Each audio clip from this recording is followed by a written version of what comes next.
Father God, we thank you for your gifts. We thank you for your grace, your glory, and we thank you for the greater. In Jesus' name, In amen. Jesus' name, amen. Amen, amen. What's up, my royal people? Listen, I like to call y'all my G fam because that's who you are to me. My G fam, you are watching, you're listening to, you have tuned into the hidden show. Listen, the hypest show on this side of earth in this season. And that is none other than Living Single with Dr. G podcast. Listen, we like to call this talk therapy. I have different guests to come in. Some are married, some are divorced, some are single and searching, single and praying, some single and crying. I don't know which one you might be, but I guarantee you that some people are separated.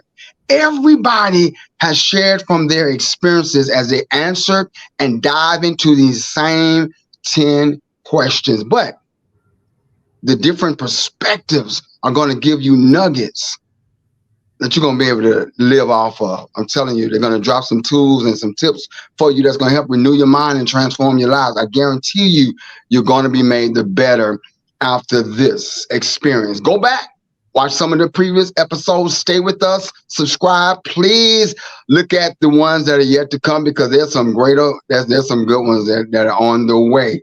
And if you want to donate to this platform to help us do greater, 404-901-8591, Cash App or Zelle. That same number is how you can let us know you want to be a guest. Just text guest at 404-901-8591. We'd be glad to have you to come in and dive into the same questions. Now, without further ado, we got to inspire in the back, taking care of things, making everything happen for us on this end. But we have before us none other than the queen herself. Please introduce yourself. Tell us your name, your age, and your relationship status. Hello, hello, hello. So I am Destiny Jones. Age is 31, on my way to young and 32. And I am currently single and praying. Was crying, but we on the praying now. So Yeah, I love it. I love it. I love it. And so Destiny, so everybody who's about to hear from you and from the nuggets you drop because of your experience, if you would tell them a little bit about yourself, they know who they're hearing from. Give us a quick bio on Destiny. So Destiny, I've always been a hopeless romantic as far as when it comes down to love, life. And the one thing that I like learned about myself early, like especially if we're going to stick to just the topic aside from just who I am, but me, as far as this topic, I learned early 18, 19. I'm not a dater. I don't like to spread myself, my time, my mind, my energy. So the first prayer I said to God was like, look, I can't handle that world. I'm not a single and ready to mingle girl. So like whenever you're ready for them to come, I'm going to wait it out. I've always been a high energy person, somebody that's not afraid to put myself on the line, put my heart on the line. And overall, just for me, I've always been optimistic about it when it comes down to not just love with somebody else as a partner, but love and family, the type of relationship that you're supposed to have with God that kind of omits onto what you end up involving yourself in and experiencing here in life. But the main thing and my issue has always been putting my heart on my sleeve and letting it be known, putting that script out there where somebody will have the blueprint on how they can maneuver that in their world. So that's who Destiny is. That's who I've evolved into, somebody that's a lot more cautious about what I express, but not more so blocking it off where you won't get to know me. Everything comes in steps, and that's the one thing that I'm living my life by. Everything's about steps. One step at a time. That's Yes, good. That's good. That's good. I like that. I like that. And allowing your steps to be ordered by the Lord. absolutely. That's good. That's good. That's good. I had now just real quick. What type work are you in? What work field are you in? I do outreach for a medical center. We work directly with seniors. We actually have our services that's for 18 on up, but we mostly get seniors that we work with. my role is what my heart is wrapped around, which is people, making people feel like they matter, making them feel like they're not the only one that's in their lives. They have somebody that they always can rely on. And my entire role is resources. I'm not going to give you a no. We're going to fill that gap. We're going to fill that void. So we meet each other in the bridge to something good. I love it. I love it. I love it. And that right there is a segue to how we met. Um, Yes. I was at Oak Street Healthcare, which is my one of my new healthcare providers, and they are absolutely phenomenal. I've never seen a healthcare organization such as that. Like you said, with the outreach division of it, the community room there, and just what they provide to the for the patients. And in addition to that, just the atmosphere, the vibe, man. That's my kind of vibe. I'm like, I walked down, I was like, what's going on up in there? People was in the front waiting room. They was just waiting around and sitting in there like your typical waiting room. So they got your traditional waiting room. But then over there where the music is at, that's the other waiting room. Yes. Made for me. And I went in there, I was like, okay. Little snacks in there and stuff. Who does this at a doctor's Fresh house? coffee, like. What I was talking about? I'm like, I have never had it's about time that I have this kind of services. So While we looking into health, right? by looking into health, and I mean, and definitely taking time. Let's say that doctors taking time with you, no rush. You don't feel pressured. Just talking and everything. You don't feel this rush. They're not standing, they're sitting. Giving you the undivided attention, the energy from the beginning. And then y'all see that you see what's coming through with Destiny right now. This is what you get. She represents Oak Street real well. You were designed. You made for what you do. Thank you. I Yeah, really yeah. appreciate it because I love what I do. I love Yeah. it. You do it seamlessly. So, and we're looking forward to doing some outreach together. We've already talked about that.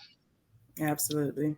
In a minute. Let's go ahead and dive into these questions. The first one is the hot topic that everybody be talking about. It seems like since we've been talking about it on here, I hear it everywhere in the atmosphere, and that is red flags. What red flags would you tell anybody who's living single or looking at setting some relationship goals to never overlook in a potential mate? Red flags to never overlook. The main thing, a lot of people, and this is one of the questions I really thought about because I didn't want to come off like individualizing this answer. I wanted to kind of generalize it for people to understand it. The main issue is looking at that other person's red flags and not focusing on what you feel that is the red flag within what you compromise for yourself. So I'll say, number one, when you're like, well, I might as well try it out.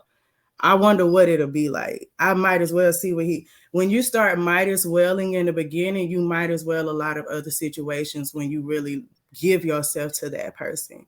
When you start noticing that you compromising your time when there's certain decisions you're supposed to make that's going to benefit you, but you set you aside for that person, to me, that's that's one of the main red flags. So it's something that I'm looking for when I go back, whenever I do decide to go back out there.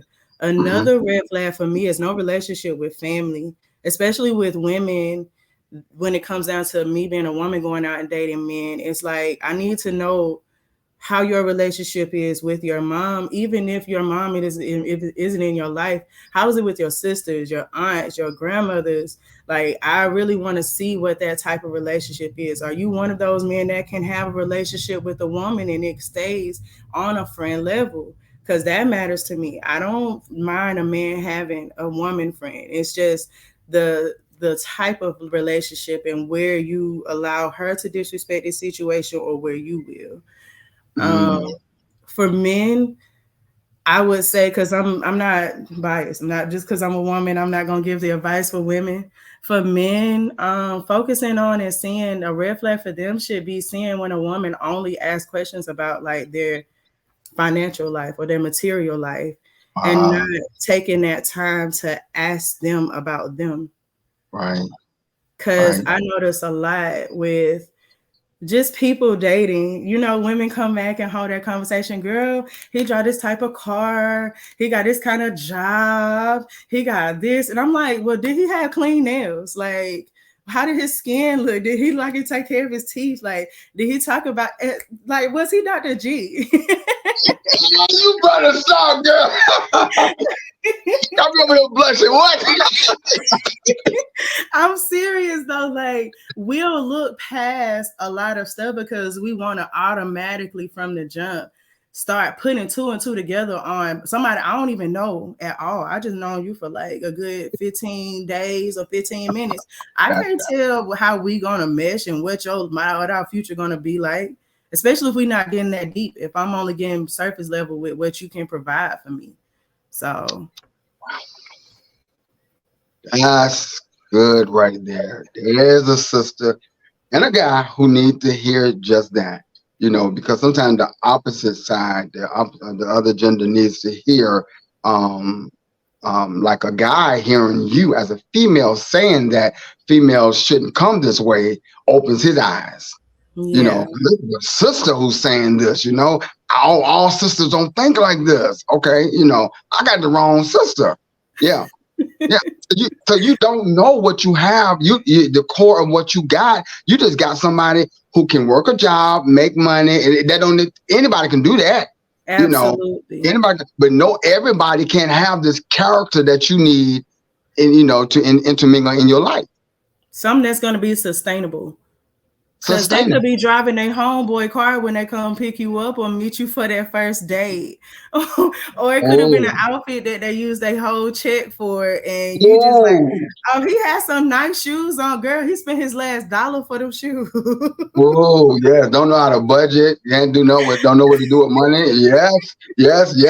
I know somebody took a check and they went straight to the mall and got a whole outfit. Yep.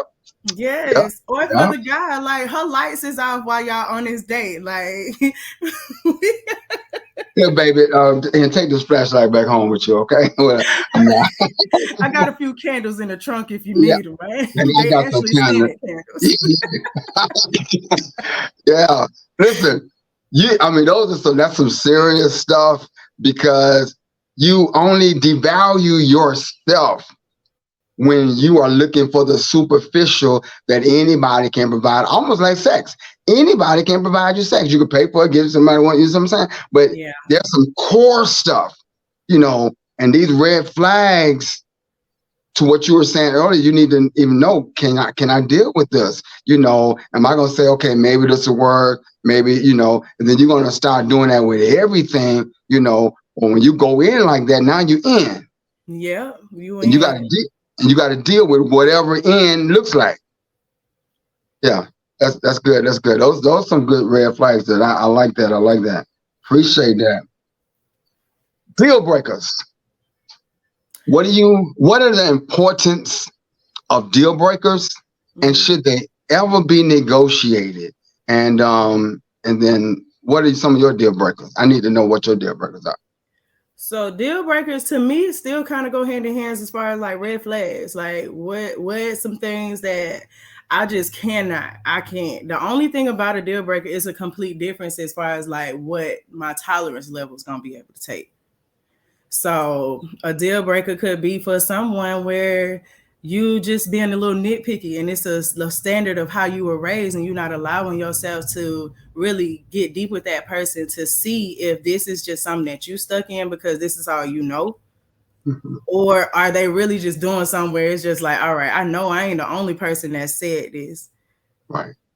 Now for me, deal breakers are like, especially I am dating to be married. So a deal breaker for me is someone that's aspiring to be a wife would be my voice is not important.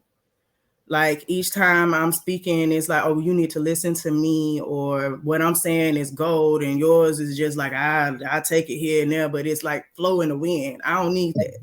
Right. So we're going to go by the word, shoot. And I'm not no scholar when it come down to God. I just go by what I pick up from it. Right. And as far as marriages, women, we set the instruction. The man is why you toil and why you work is because you're gonna make sure what the instruction moves through the husband. But you don't Yes. get the instruction until the woman says something. So a deal breaker for me would be if we can't have that pulley system together. Hmm. I'm okay.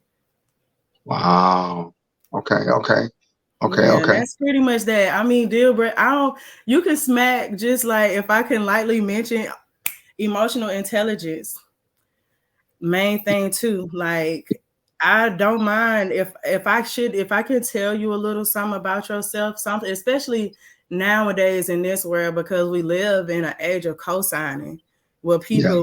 people when they friends, they and family not too big on telling a person about what they doing and trying to make the person hold themselves accountable.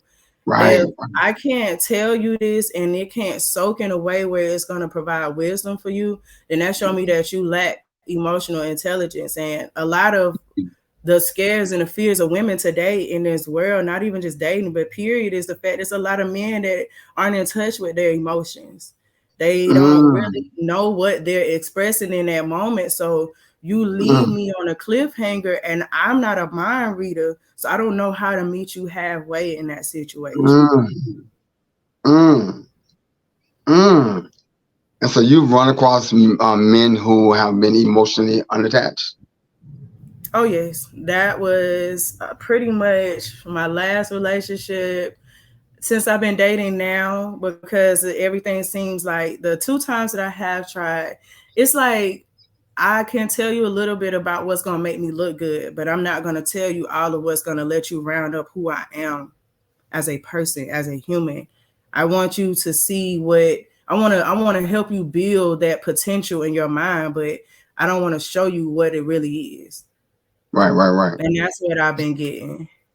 Okay, right. Oh, he's been doing that. So give me I was about to say, give me an example of a time when he was emotionally unattached from you. And that's what you were saying right there, where he wasn't sharing everything, wasn't letting you fully in. You know, as a woman, that intuition, we know we have that ear to hear how your tone is. So I'll say an example is like, and I'll give a Wow. scenario where it's Okay. like, hey, how was work today? Oh man, it was good. It was all right. In my head, I'm gonna instantly go to, okay, it was one of those days. Hey, you good? You want me to cook tonight? Do you want to go out, do anything? Nah, I don't want to do nothing. But what happened? So now I want to ask you because I care about you. I'm not just going to let you say I'm good. What happened? What's going on? If you can't express that in that moment, or you end up reverting those emotions onto me, or diverting those emotions onto me, what did I do to you? I want to be able to eliminate that before you walk in the house. And if you do walk in the house with this, give me some type of tools to help you simmer down. Right, right, right, right, right. That's good. That's good. Now, could it be, because I know many guys, and there was a guy that I interviewed last night. He said that he just needed some time. Mm-hmm. So sometimes with guys, sometimes we may not be ready to talk right then. Have you heard that? Hey, I'll talk to you later. Absolutely. Just give, Absolutely. okay, okay, okay. Absolutely. And I had to learn. Now I'll be honest. It's a maturity thing for us as women where we learn to give you that time because we want to be Miss Fix It all the time. I don't want you to feel like that, baby. I love you. I want you to be happy. I want you to feel comfortable. Right. Sometimes they're not That uncomfortable nurturer, with that you. nurturer. Yes. And it's not you. That's something I had to like, it probably took a few years for me to learn. It's like Destiny, it's not you. You just need this. It's becoming you now because you're not backing off. You're not taking that time away. You're not giving him that space. It Oh, wasn't your problem, but now it is because you oh, made it that much worse. oh, yes, yes, that's good. That's good. And see, that's the thing is that communication is key and how you communicate, right? So the guy would definitely want to communicate and say, can I have a little time? I need the space, whatever. Him asking that politely or whatever, then you definitely need her to say, okay, I got you, whatever, hour or two or, whatever, what you need, and then to give him that space and time and then come back, and then hopefully when he comes back, he'll show you that he's not emotionally unattached by probably dialoguing with you about those Yeah, emotions, yeah, and so it's that whole process, from you identifying and you inquiring to how he relay and communicate to and what you do with it right then. Are you going to press it? Are you going to, are you going to pursue it? Are you going to, lean into what he's requesting? And then how you come back, and that's the thing with all of you out there living single, that, it's something that even in relationships, once you make that commitment, it never goes away. It's called the work that comes with the relationship. Yeah. It's called the work, and then what worked with your last boo may not work with your next boo. Yeah.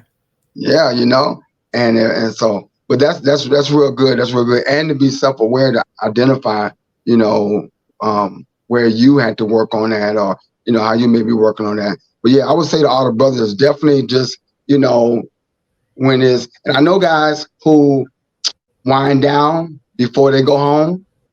One of our guests that we had on here, Marvin Kuhn, and his wife, I encourage you all to go look at that episode from South Carolina. He would tell me how he would, before he would go home, he would like go to the park or something and just, and just wind down so that he won't take that energy right home. He wants to get refreshed so that when he gets around his wife, because he says she don't deserve it. She didn't put that on him. She don't deserve it. And he's considering her. He wants to give her some the best of him, the fresh of him, Oh, I like that. The fresh of him. Yeah. So that's good. That's good. All right, moving on. I'm loving this. Hard. What do you think makes it hard being single in these streets, in this culture that we live in? Whew. Come on, take that deep breath. What makes it hard out here in these streets? Okay, so and this is just straight personal experience. For me, it's been hard with just these weird standards of like, I want you to act like we are in a relationship, but we really don't have that. And it's like putting so much force on a situation and instead of letting time tell what it is and what it's going to be, and letting what we encounter, what we do when we encounter each other in that moment, be the voice of what it is. I don't know if that's just where it's like, as soon as you meet a person, or because I've been in a relationship where it was so long that you with them that you see that you can't be all in with somebody from day one. I'm not even going to make you feel like that from day one. I'm going to give you that interest. I'm going to let you know, like, my time is for you, but for you to, there's so many weird stipulations as far as, I need you to act like my girlfriend, but I don't want a girlfriend. Right. It's like dime piece trophy. Yes, and I'm not a trophy. I am a gem before anything. What? I hear you now. But it's like, I'm really bringing something to you, and it's not about financial value. I'm bringing a lot of spiritual value, mental value. So for me to even want to unleash that onto you, I need to know where your intentions are. And the intentions are like left off. Like, nobody wants to let you know what their truth is out here in this dating world. They want you to just think that it's what you want.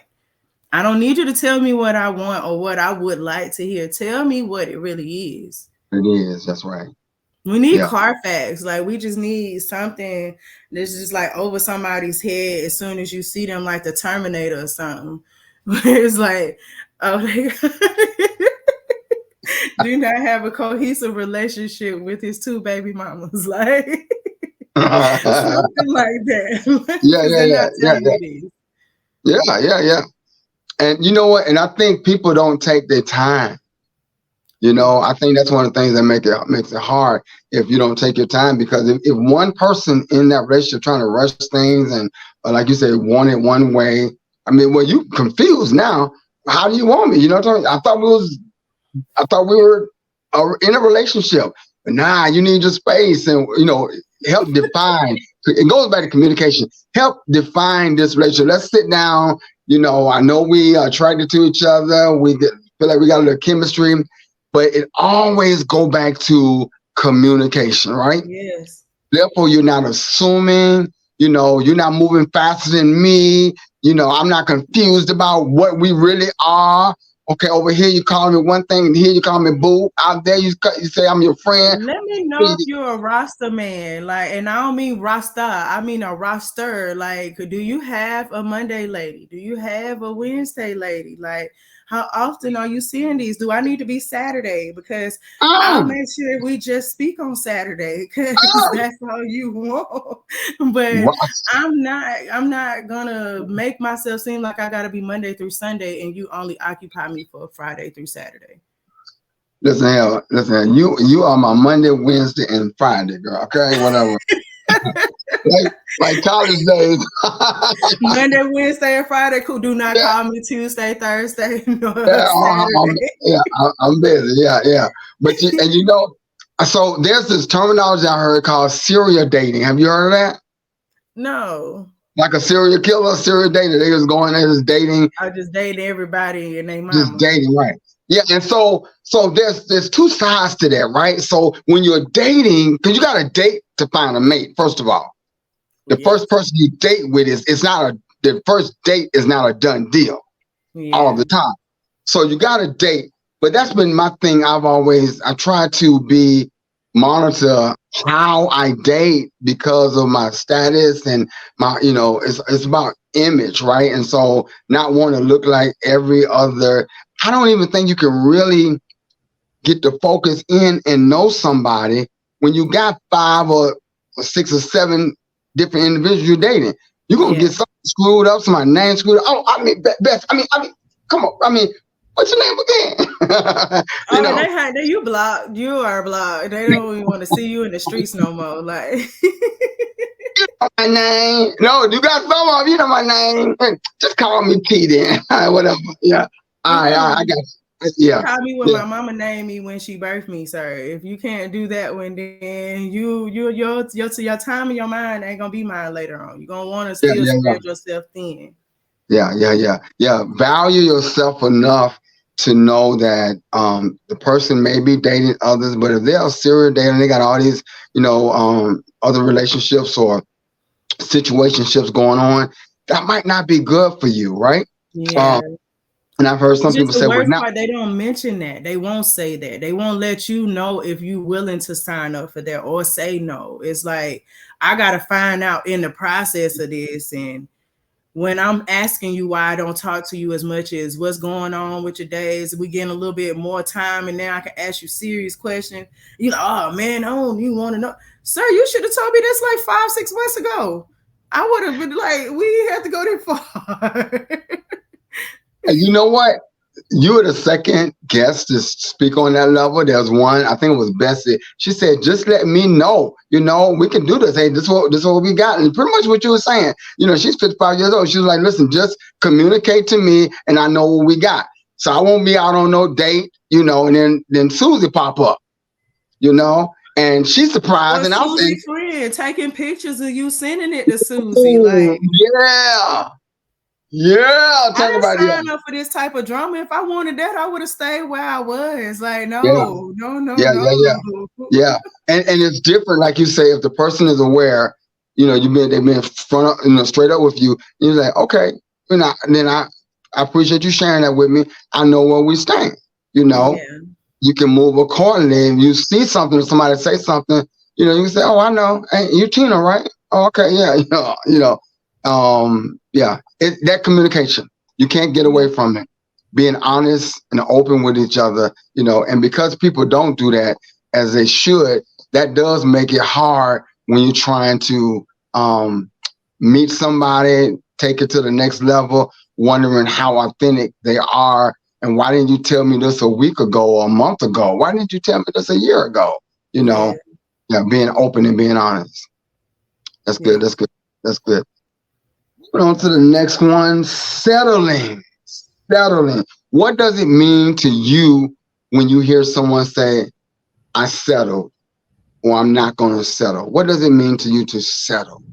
So to settle, kind of go back to that. Maybe I might as well. Like when you know that this is rocking every bit of your core, but you still let it slide. You will let it happen. Settling is when you know that this ain't doing nothing for you. you can see it on every area. Like it's like God just sends you the smallest of situations where it's like this is a total inconvenience for you, but you still like, but it's something when you start going into things that you can handle on your own as an adult and an individual, like, well, they help me with the bills, and that if I would have never got where I was with my business if it wasn't for them, and what's for you gonna always be for you. It's not because somebody was attached to you because it came to you. Yeah, they Right. probably brought the plus in the situation, but you were the mastermind in that. Your energy is the reason why it happened. Right. You can't put that 100% on them because the dream started with you. When you Yes. start putting your qualities into that next person, basically giving somebody kudo points for something they was already supposed to do. When you Oh, start doing that, then that's when you settle. yes. Yes, yes, yes. And to what you were saying earlier, you there are a lot of things that you see going on that you're not cool with, and you're like, maybe they'll change or maybe they'll get to this point. That could be a form of settling until you see, do they get there yet? It's almost like you see potential. Well, wait a minute, let me see potential produce something first. Let me see potential get out of its cocoon stage. You know what I'm saying? Let me see the butterfly take place first. You know, Yeah. um, um, you know, just see some progress before you before you take that leap. Unless you just said, hey, whether it changes or not, whether it remains or not, I'm going to settle. I'm good with this, and you're not getting what you need or getting what you want, what you desire. You're not getting it when you settle. Yeah.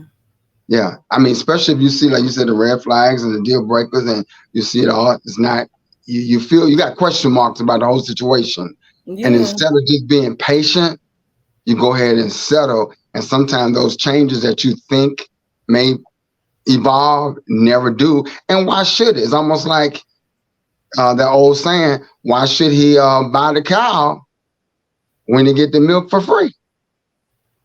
Hello. And Why that's should he not put it gonna in? cause them to change. They ain't gonna when you allow a person to get used to something, who are you to try to change that for them? You're just like a baby when it come down to a pacifier, when they're just trying to get them off. They're hard to get them kids off the pacifiers because they didn't did this for so long. That's their comfort level. Yeah, yeah, yeah. You said it. You've allowed them. Mm-hmm. You've allowed them. I feel there should be a low tolerance, and then there's some things that's a no tolerance. It's like no, not gonna tolerate. That's a no tolerance. Um, but why do you think some people settle? Why do you think people? Because people do this often. Is it something about them or something? Why do you think some people settle? Most of it is in mind. So I'll say they've heard so many people say things like, let's say if it's a woman with children and she has multiple children and she's at a certain level of age, it's like, oh well, I might as well go on and date him. He's about the only man that then been willing to accept me, my kids, and my situation, and he ain't the only man in this world.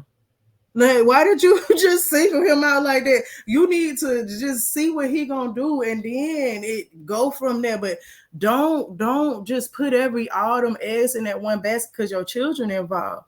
Now let's go down to a woman where she may drive, she may not even have a good job. She may do DoorDash or something, and but in just in the natural and what is real, you do DoorDash and all your bills are paid. So don't cancel yourself out and make yourself feel like you're not worth a man that's gonna really make you feel like you are the queen that you are just because of the type of job that you have or the kind of money that you make.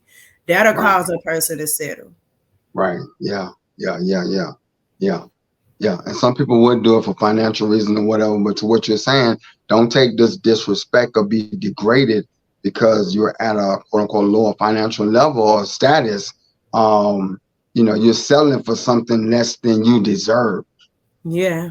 Or if you Yeah, feel like you got too many bags, like let's clear them out. What are the bags that you think are so bad? And talk to them. Let them know that's like you say, like we've been going back to communicating that you won't settle unless you communicate all of what you think would be a deal breaker for that person. That's not really the main reason why they end up settling because they don't express their insecurities for real.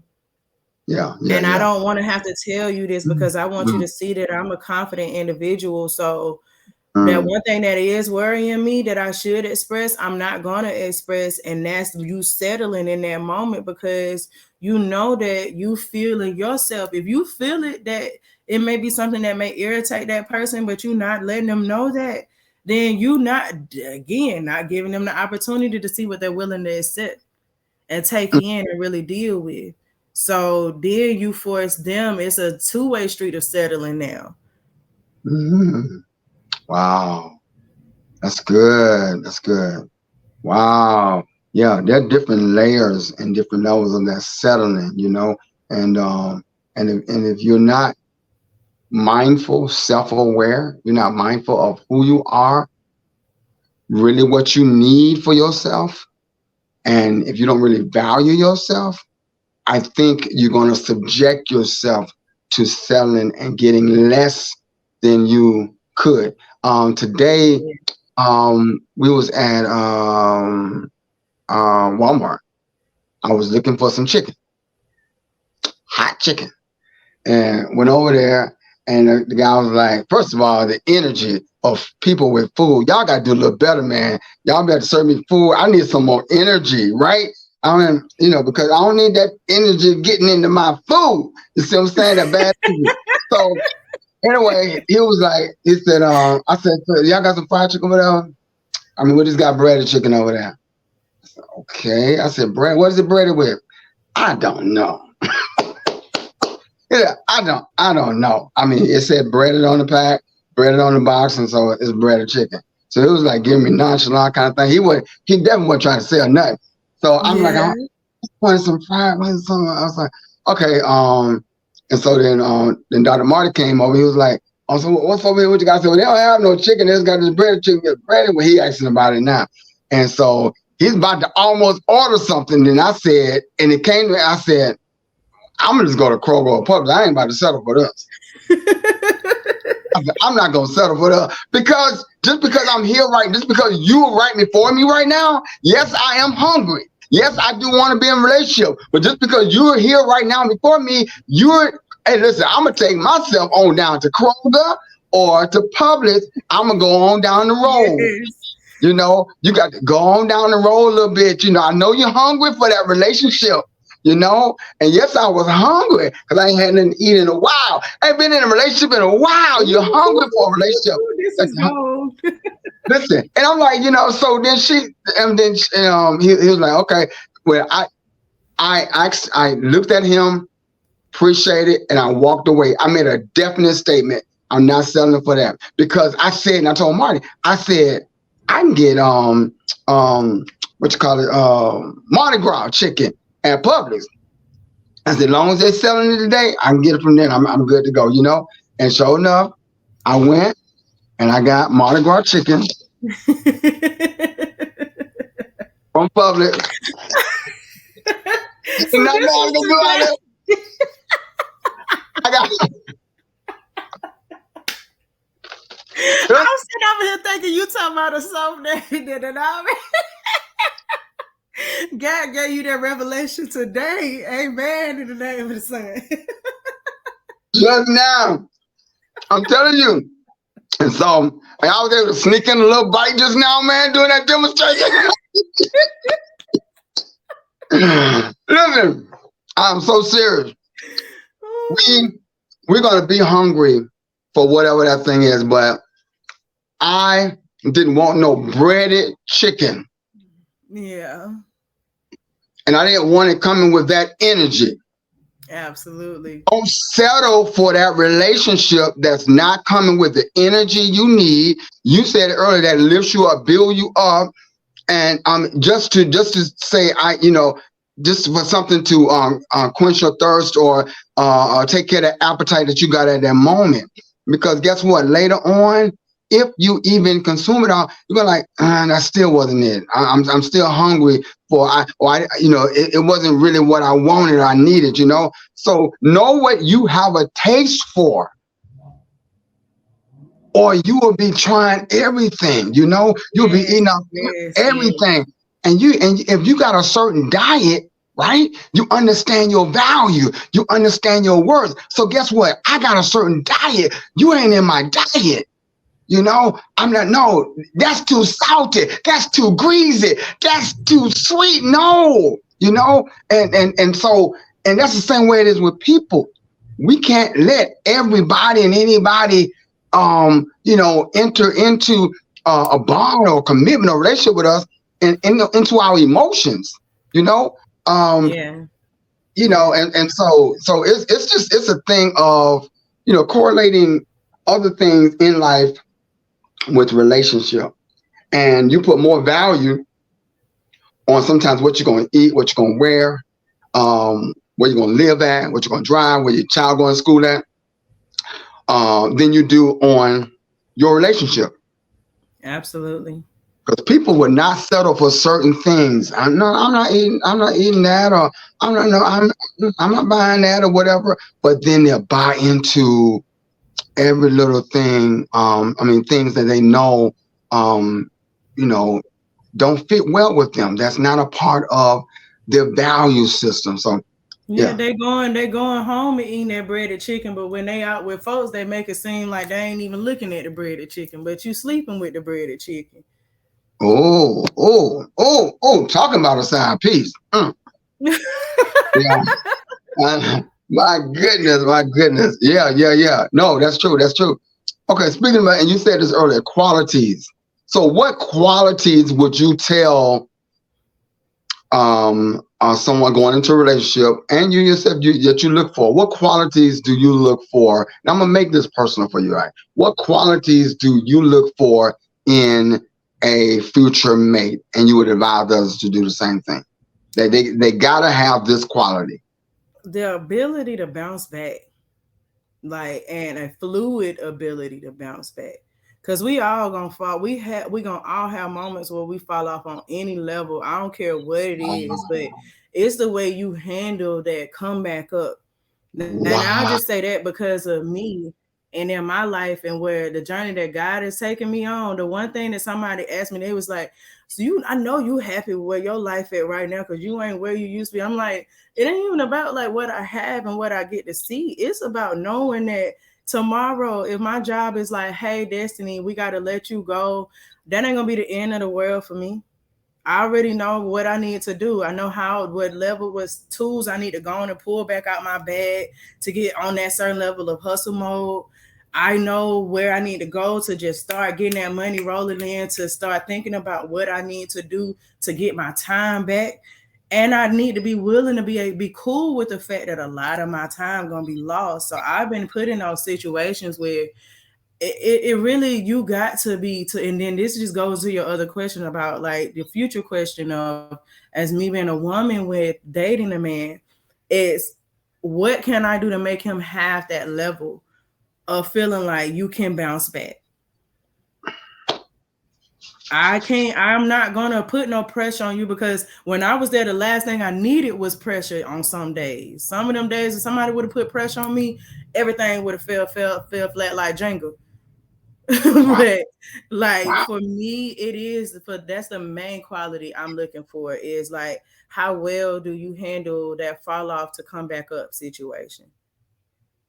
How well do you let me help you with that too? And how much will you communicate where you are emotionally in the moments? Because a lot of people, that's hard to handle. And Yeah. it's hard to be vulnerable in that situation too, because you don't know where somebody gonna judge you. Not even judge, like a lot of my situations was people automatically assuming you're supposed to be able to deal with that because they've seen you deal with other stuff. And it's like, bro, because I done dealt with so much stuff, that's why I'm out the crack. I'm out the crack now, because it's like, whoa, this is just like do do do do do do do do do do do. Right. Right. So you never, if you can't handle that part, because I'm a person that has come from that, that's going to be a major red flag for me. It's going to be a hole for me. It's going to be something that I let go, because I'm just a realist about life. Stuff happens. We go through things, and Mhm. it's some stuff that happens that's completely out of your control. And Mhm. I would be crazy to try to build a fairy tale world around what I think I can deal with. It's like, no, I'm gonna tell you when I crack or what I can't deal with, so I know where you gonna come in and seal that crack for me, or where I can Mm, come in for you and seal that crack.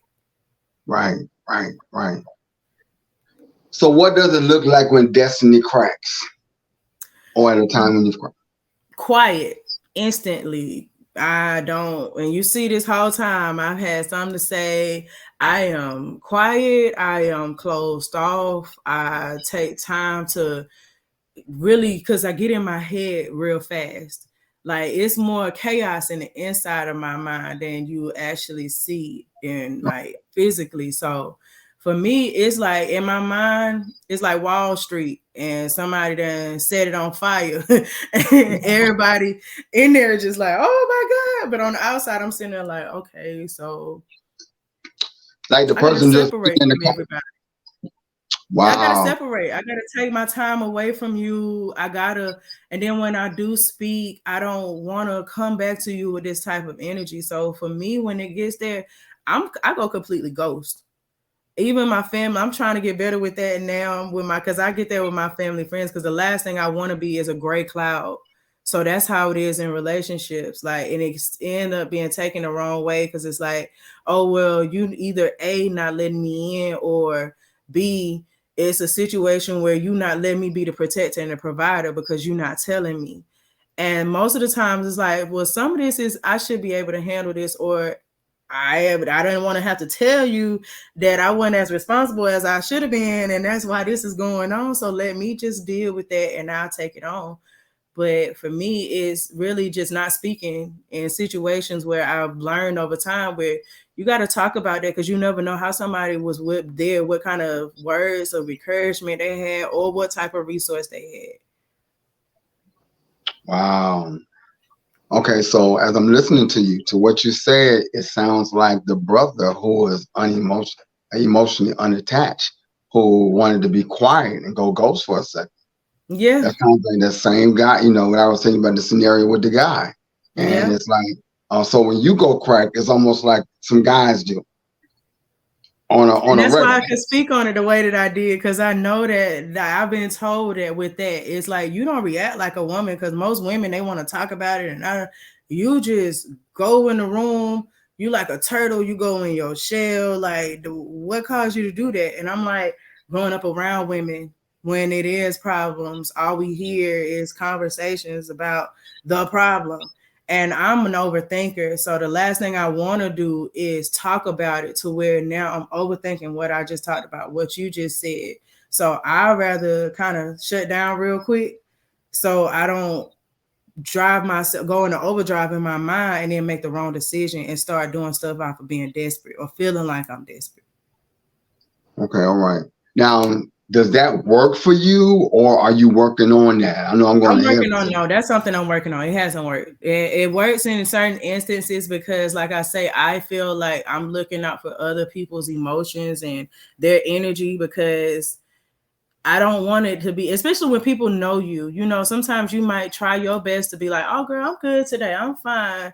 It's like, nah, Destiny, you're not. Like, what's really going on? It's like, boy, they just got done telling me how they might got a promotion or they had a good day. I don't want to have to tell you that. I don't want to do that part. But when somebody really loves you and you don't allow them to know their capacity of love for you, if you don't let them feel them real fire moments.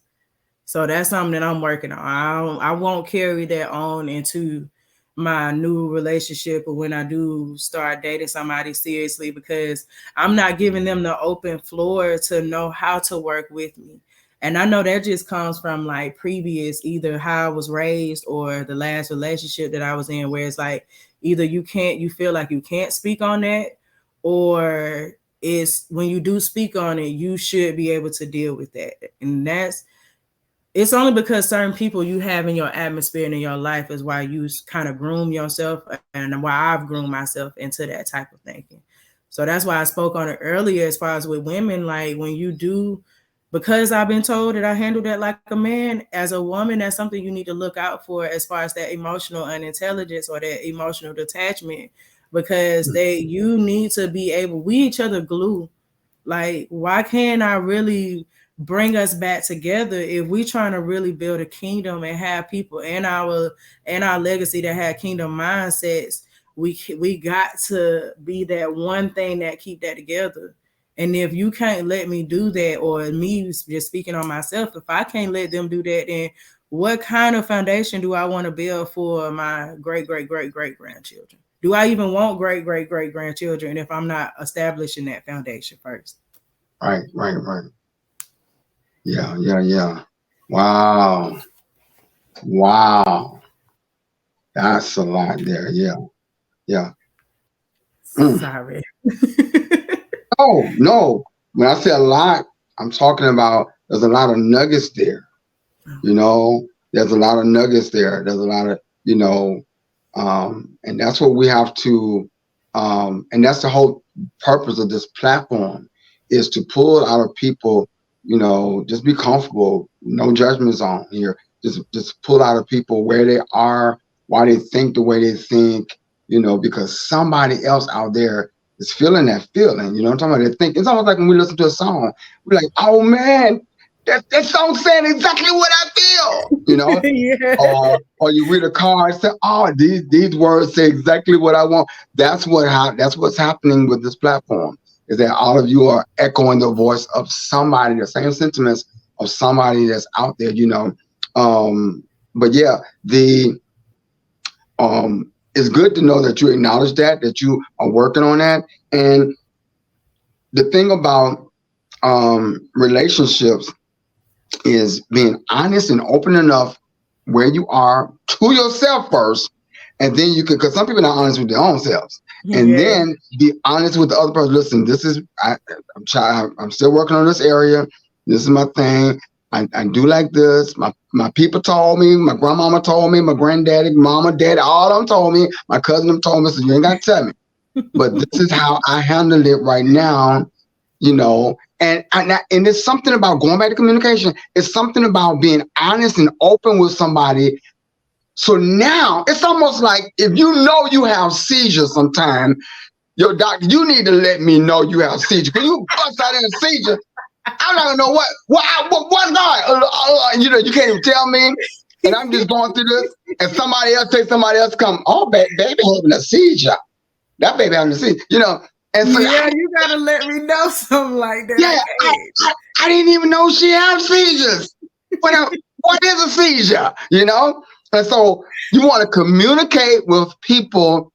Let me tell you, I have to communicate with people about how hype I get. Like, if I'm about to take you to church with me, I'm going to listen here now. And I've had to do this. I remember one time in college with my frat brothers, it's just make people aware of your emotions. If you got some standout emotions, up or down, whatever it may be, just make people aware. I don't want to scare you, I don't want to make you run, And so I tell people, listen, I have a big excitement when I'm in church, and my frat brothers used to come, and they knew how hype I was at a step show, whatever. Ooh, yeah, just going off, whatever. And so now they see. What's our fraternity? You tell me that? Okay, we'll talk about that later. Okay. Okay, my bad. Go ahead. There's a reason. There's a reason. But no, I'm gonna say this much. I pledged Alpha Phi Alpha Fraternity Incorporated in 1906. Okay. That's what I pledged. Yeah. Okay. So so some of my frat brothers and other people from college or whatever would go with me to church, or some people would go to me to church.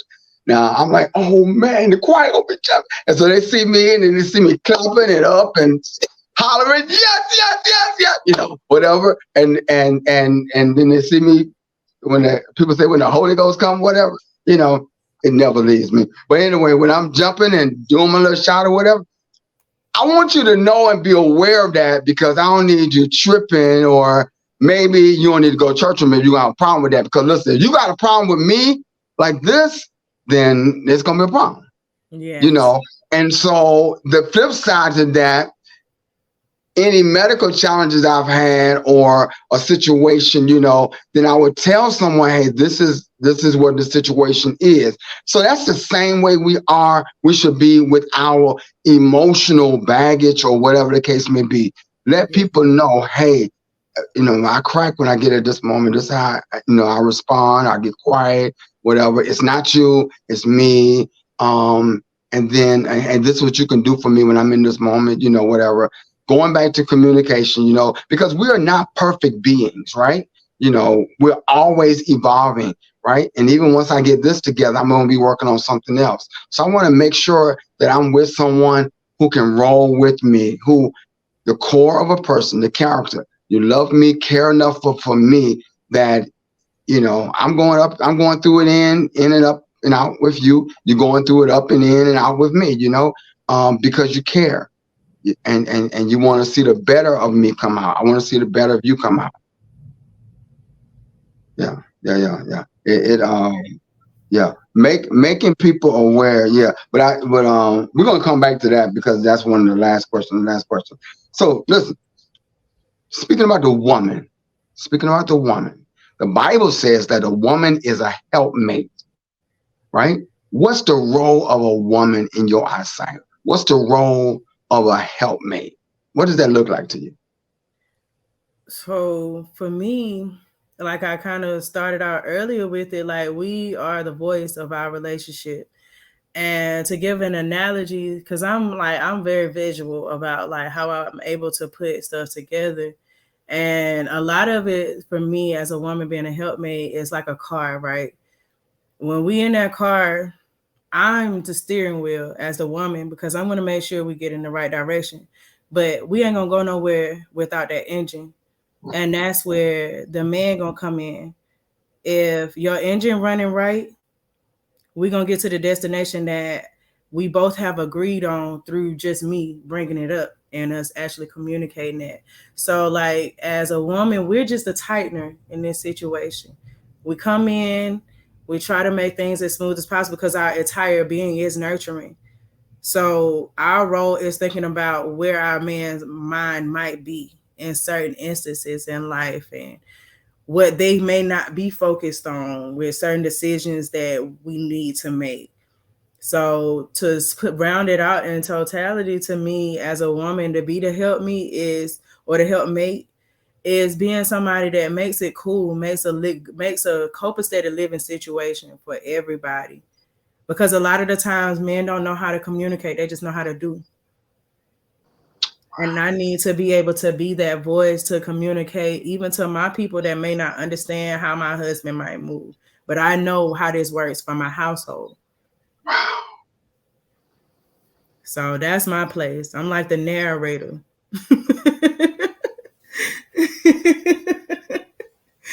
I like it. I like it. Right. So well said. I don't have nothing to say to that. I like that. I like that. And that sounds like that Proverbs 31 woman as well, just setting things, fixing things, making things be, looking at everything and just adding that touch, that nurturing touch to every aspect. That's just it's beautiful to hear a woman say she don't mind being that. She want to be that. She looks forward to being that kind of woman, That's beautiful. Yes. Yeah, that's Our beautiful. focus, like we were only designed to focus on the heart of people. Now, and everybody is, but as far as women, that keen sense that God gave us, and this is just a personal opinion of mine, but that keen sense that He gave us to instantly feel in our gut, to instantly feel in our heart, and then to go and relate that in our minds, we have that as women for a reason because we need to be that slow down moment for not just our men, but for our kids, for our family. Because most of the time, the male energy is just go. We on go. We on go. I see how this gonna work. Let me go do it. Let me go do it. Wait, slow down. Let's put something together. Let's think about what's gonna happen after you do that. That's my place as the woman in this relationship. I That's, understand. I'm gonna let you still have your platform, but kind of step down real quick and talk to me. wow. And Wow. then you can go back up there and get back on your soapbox after you've consulted with everybody, with the council, okay? Yeah, yeah, yeah. That's good. That's good. That's good. Yeah. And you said also with the kids and everything too, you made me think about my mom because, my mom transitioned in 22. And, I I'm a mama's boy, and I'm a mama's boy, and and I still hear mom's voice or her thoughts towards something, what she would say about something, how I know she felt about something, how she did something, right? And Mm-hmm. it still nourishes me today, to this day, and because we were so connected, right? That the impact of her nurturing still nurtures me today. Yeah. And you all as women, y'all have something special. It's just it's sad when women don't walk in it, when they don't understand Yeah. it, when they don't really understand who God created them to be, and then they become less than that and they devalue themselves and whatever, and then they hold up the process of being their best self, their greatest self, because they don't yet come into who they are, who God created them to be. God Yes. already made man, gave everything, but God said, man cannot do this without you. Not like Absolutely. I'm designing it for man to do this. There can be no procreation without you. And so for women just to really understand and stop being so down on yourself and just and taking in any old thing from anybody, understand you are something amazing. And when you Yes. in the fullness of that, my gosh, I mean, you change the world. And James Brown would say this is a man's world, but it would mean nothing without a woman Yeah. or a girl. Yeah. And that's And the the truth. main thing is humility, though. Like a lot of women, and I've just noticed that with my generation, we speak those words. I've heard them say like, "Yeah, I am this, I'm that queen, I'm this, and I'm that," but it's in a boastful type of energy. It's not coming from a place of humility where it's like this was provided for you, and this is for you to give to other people, not for you to constantly make people see, but for you to make people feel because you've given them that. Right. You've been given the ingredients to bake a cake. It's what I'm saying. Yeah. It's like you're nurturing. It's like all of these belong to me, my husband, my kids, a house, whatever. All of these are mine. Yes. I'm not, I'm taking care of all of these. All of these are made better because of my touch. Yes. Yes. That's why I always give even acknowledgement. And y'all women as a whole just are like that. That's why I always give a shout out and give a salute to our producer in the back scene or whatever. Everybody gonna see the voice behind the scene later, But there's a way that she is. Right, Yeah. inspired. There's a way that she embodies her instinct and everything, and even I can trust her heart, her mind, with the show and certain things. First of all, she checks with me with certain things, but then the other things, she's like she hears me something that we're looking at doing, and just able to know that this is someone who's not boasting like the woman you're saying and going on and but looking at it as this is something that I've been trusted with. And my hands are on this, and I want it to be the best that it can be. And Yes. that's Yes. the role of a nurturing woman. And we get it. There's some women who don't have any kids, and I still get that from them. That I see it. I see other kids, people getting it from them because it comes natural to you all. And so just continue to walk in that. I say to y'all sisters, understand the humility, as you were speaking of, that comes with that understanding and that role, the humility that comes with your royalty would get you everything you need in life. The Yeah. humility with your royalty, you're royal. And that humility with it balances it, And my mom, she was able to step out in her heels put on her hair, put on her clothes and everything. Estelle Yeah. P. Giron, and mama, but she'll make sure I find out from my dad what you want to eat today. You know what I'm saying? She made sure home was straight. Okay. And so forth, and just that's a balance. You're royalty. I call it People the think real matriarch mode. I like that. You operating in your matriarch mode because that's who we are. we should be raising our children. I should have been raised where I'm just honest enough. Like, I'm truthful about my life. I didn't have any grandmother. Like, both of them passed the same year I was born. So I didn't really get the personal close connection to be able to see like what that is, what that sounds like. But because I knew I didn't have it, I looked for that in other women when I went to church, when I was at school, and it kind of helped me build that blueprint.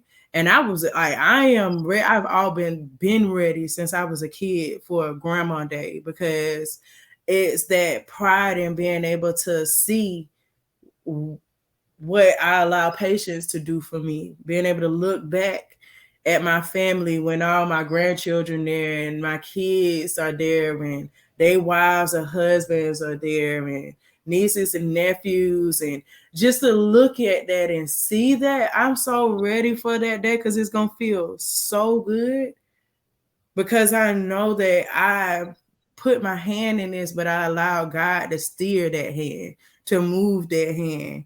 That's gonna feel so major. But you gotta, a lot of people in this day and age ain't on that no more. And it's like, and it's only because back in the day we respected the glue, even when the glue wasn't there no more. And now it's like the more the glue leaves, the more we're gonna show you how we ain't together because that person ain't here. I ain't got no reason to respect this no more. They ain't here. But you respect what you building for people that's coming after you. That's what really matters. And your mama, just how you talking about her, and just off of how you are when I've encountered you, let me know she was one of those ones that was like real matriarch mode. Like, she went into that where God built her to be, because you still living off of her word today. And that's something I tell everybody, like, oh, what you want to leave for your son? What you want to do for your son? I would love to be able to say businesses and everything. And I know God got that type of stuff lined up for me. But the main thing that matters on my heart is taking care of him when I'm not here. Them certain words that come back to him, or when he's about to make decisions in his life, or when he faced with hard situations, is something that's a real piece of advice for him. Not something that I felt like was what's gold and what my word is the point. No, what did the Father tell me to tell you? So when I'm gone, this instruction surpasses me. It go to you, it surpasses you, it go to your kids, it surpasses them, go to their children, so on and so forth. And just to hear you say it about your mama, it just brought me up a lot more, because it's like, yeah, like it's possible still. That was just confirmation for me, for you to just say that. Yeah, man. Yeah. I mean, when I get dressed, when I get thinking about what I'm gonna wear the next day, I'm always hearing mom. I cannot get, nor do I want to, I cannot get mom out of my head, out of my ear, out of my, she's so much a part. My dad is too. My dad is too. Um, and, and so I love that. I'm grateful that I have that. And that has been that thing that made it easy for me to let them go, as much as I want them here, I know they're well, and they're where they want it, where we want to all end up, but they're in a better place. But the impact of a virtuous woman, the impact of a good woman, a godly woman, as you said, and so eloquently said, it lives on and on and on, the impact of her, Yes. and before moving on, I just thought about Mara Angelou, she's like, she mothered many of us. She was like a second mother to Oprah, but then so many of us, we live on her words. How many times have we quoted her words? I tell you, when people show you who they are, believe them the first time. Mara Angelou, and still I ride. You may write me down in history with your bitter, twisted lie. You know what I'm saying? Her words still resonate with us, still push us, still move us. And that's what a good woman, a godly woman does. She don't have to be so bold and loud. She pronounced them. My mom wasn't that kind of woman, all loud and everything. Well, no, but I'm talking about her impact. Yeah. With her man, with her family, with her community. respected, revered matriarch. All and so that's what you're saying. I've never heard a 31-year-old lady say she waiting to be a grandmama. I ain't never heard that. Oh, I already got my grandma name picked out and everything. I already know what I want them to call me. Grandma Destiny, Grandma Grammy. Dad, Grammy. Call me Grammy Des.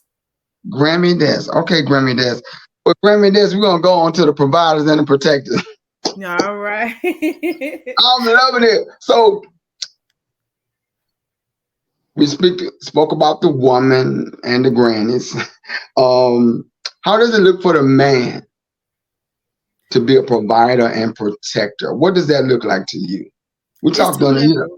Main level, of course, because we live in this world, is I need to be able to feel like you're gonna protect my family, not just physically, but protect our name, protect our honor, and how you move and how people see you out there, because you're gonna be the reflection of our family.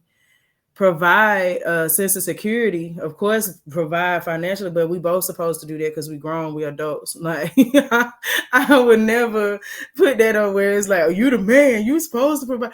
I got the capabilities to work too. Like I was working before I got with you, so I'll help us provide, but be that real source that I can go to in my moments of weakness and my times of vulnerability, when I need that confidant for real, when I need that best friend, that you supposed to be able to be as soft enough to come to your lady like that. It ain't got to be just straight hardcore the whole time. Like a real protector is somebody that understands the person that they have to protect. And the only way you understand the people you got to protect is when you take your shoes off real quick. And that's the main thing. I feel like a lot of men, my granddaddy was that man where he on the outside seemed like a grizzly bear, but really he was a gummy bear. He was soft and as sweet as he wanted to be, but the way he laid his law, the way he moved himself, the way his character was to people in the community, it was like, you don't play with Alton Jones, don't play with his kids, don't play with his grandkids, because he ain't nobody that you play with. And that's how, as a man, you supposed to have that. And it's not about physicality. It's not about what you're going to do to somebody if they don't respect your family. It's how you've already carried yourself out there in the world, but somebody know not to step to you like that already. Yep. That's how you provide real protection for your family. Yep. You just described my daddy. They know don't mess with. Tell my dad. My dad's nickname was True Blue. I said, don't mess with blue people. No, man, that blue white. No, man, no, baby, not that blue son. Yeah. That's in the community knew, and it wasn't because he was wild and western out there either. You know what I'm talking about? Right. That standard and had a name respected in the community. Yes. That's good. I love how you painted that picture with your granddad being that provider and protector. Yeah. And I would say sisters out there, when it comes to, if you got that old traditional mind of the man being the one who worked, the only one working, whatever, then you need to make sure that you're allowing your desires and your budget to be on a level that what he's able to provide and protect can handle. You need to be cool with that. You don't need to be stressing him out. Well, baby, get another job. Well, get 2 jobs and whatever, just so that you can live a lifestyle, because the days of old are gone. So gone. This economy, boy, look, I just went to the store today and bought probably 2 juices and a little egg roll to put in the air fryer, and I think I spent $20 on that. No, I went to Walmart trying to find my receipt, and I said, "What? All that for $90?" I said, "What?" Like, and I had some power and everything. I'm like, "What?" I'm like, and so no, I'm just standing there for a minute, because I'm like, I'm just seeing a couple of bags, and she said, "Nana, this." I thought I was keeping the calculation. I said, "Now how much was that?" How much? Yeah, I'm just trying, because sometimes it does it double up twice, right? And three Yeah. times it'll charge. So I'm just trying to make sure we're doing this thing right. And I'm still check this again later too. And I'm like, what? And so to make it bad, then Marty came around. He was like, "Oh, just that right there for $9." I said, right. So now somebody else see what I see. Okay, I'm about to head out. The lady saw my drinks and stuff, out of the bags, whatever. So certain time Walmart they say, I need a receipt for anything out of the bag. So I said, here you go right there. I said, you need to give me a discount on some of this stuff, whatever. I said, this stuff. I said, all this kind of $90. She said, you ain't telling me all that in that bucket cost no $90. I said, yes, it did. Look, She was like, so what I'm saying is that, and then I made reference. I said, Marty, she's a woman, and she knew it should. What I'm saying, sisters, don't put that on a guy because if you want him to stay, if you say the word, if you wanted him to sustain that relationship to sustain, if you don't want to break him, if you don't press him, if you don't want to make him feel like I can't handle this, if you don't want to overwhelm him, if you want to make him feel like he's inadequate, then make sure that you understand what it really means to help, understand, or either understand that I'm going to live, we're just going to have one bedroom because that's what he can afford. Yeah. And I'm going to be cool, one bedroom. Well, baby, we don't need a living room. Let's just turn it into 2 bedrooms. The living room will be a bedroom, and we don't need a living room. Who comes to visit? However you work that thing out, but make sure you're not stressing out that brother because he's going to run. He gonna run, or he gonna be low, or he's gonna go somewhere, or he's gonna lean to something. Think about how many extra rooms y'all could have had if you got up to. If you got up to, now we can create. We're creating a vision together, and so to hear you talking the way you talk, that's not a lot of sisters today don't talk that same way. We've had some women on here though of age who speaks on that level, but that's remarkable to know that almost, I guess your son you say he's an old soul, and that's an old soul kind of understanding. But to me, in today's economy, today's culture, that's common sense. That's all it is. Like, why would you? And then this is the thing, it ain't even about the money. Why would you want that man to go work 40, 50 hours a week and then he's already complaining? Why you gonna add something to the list of complaints by I want to go on a trip that costs us $3,000, $4,000. He bringing just $3,000-$4,000 in for the month.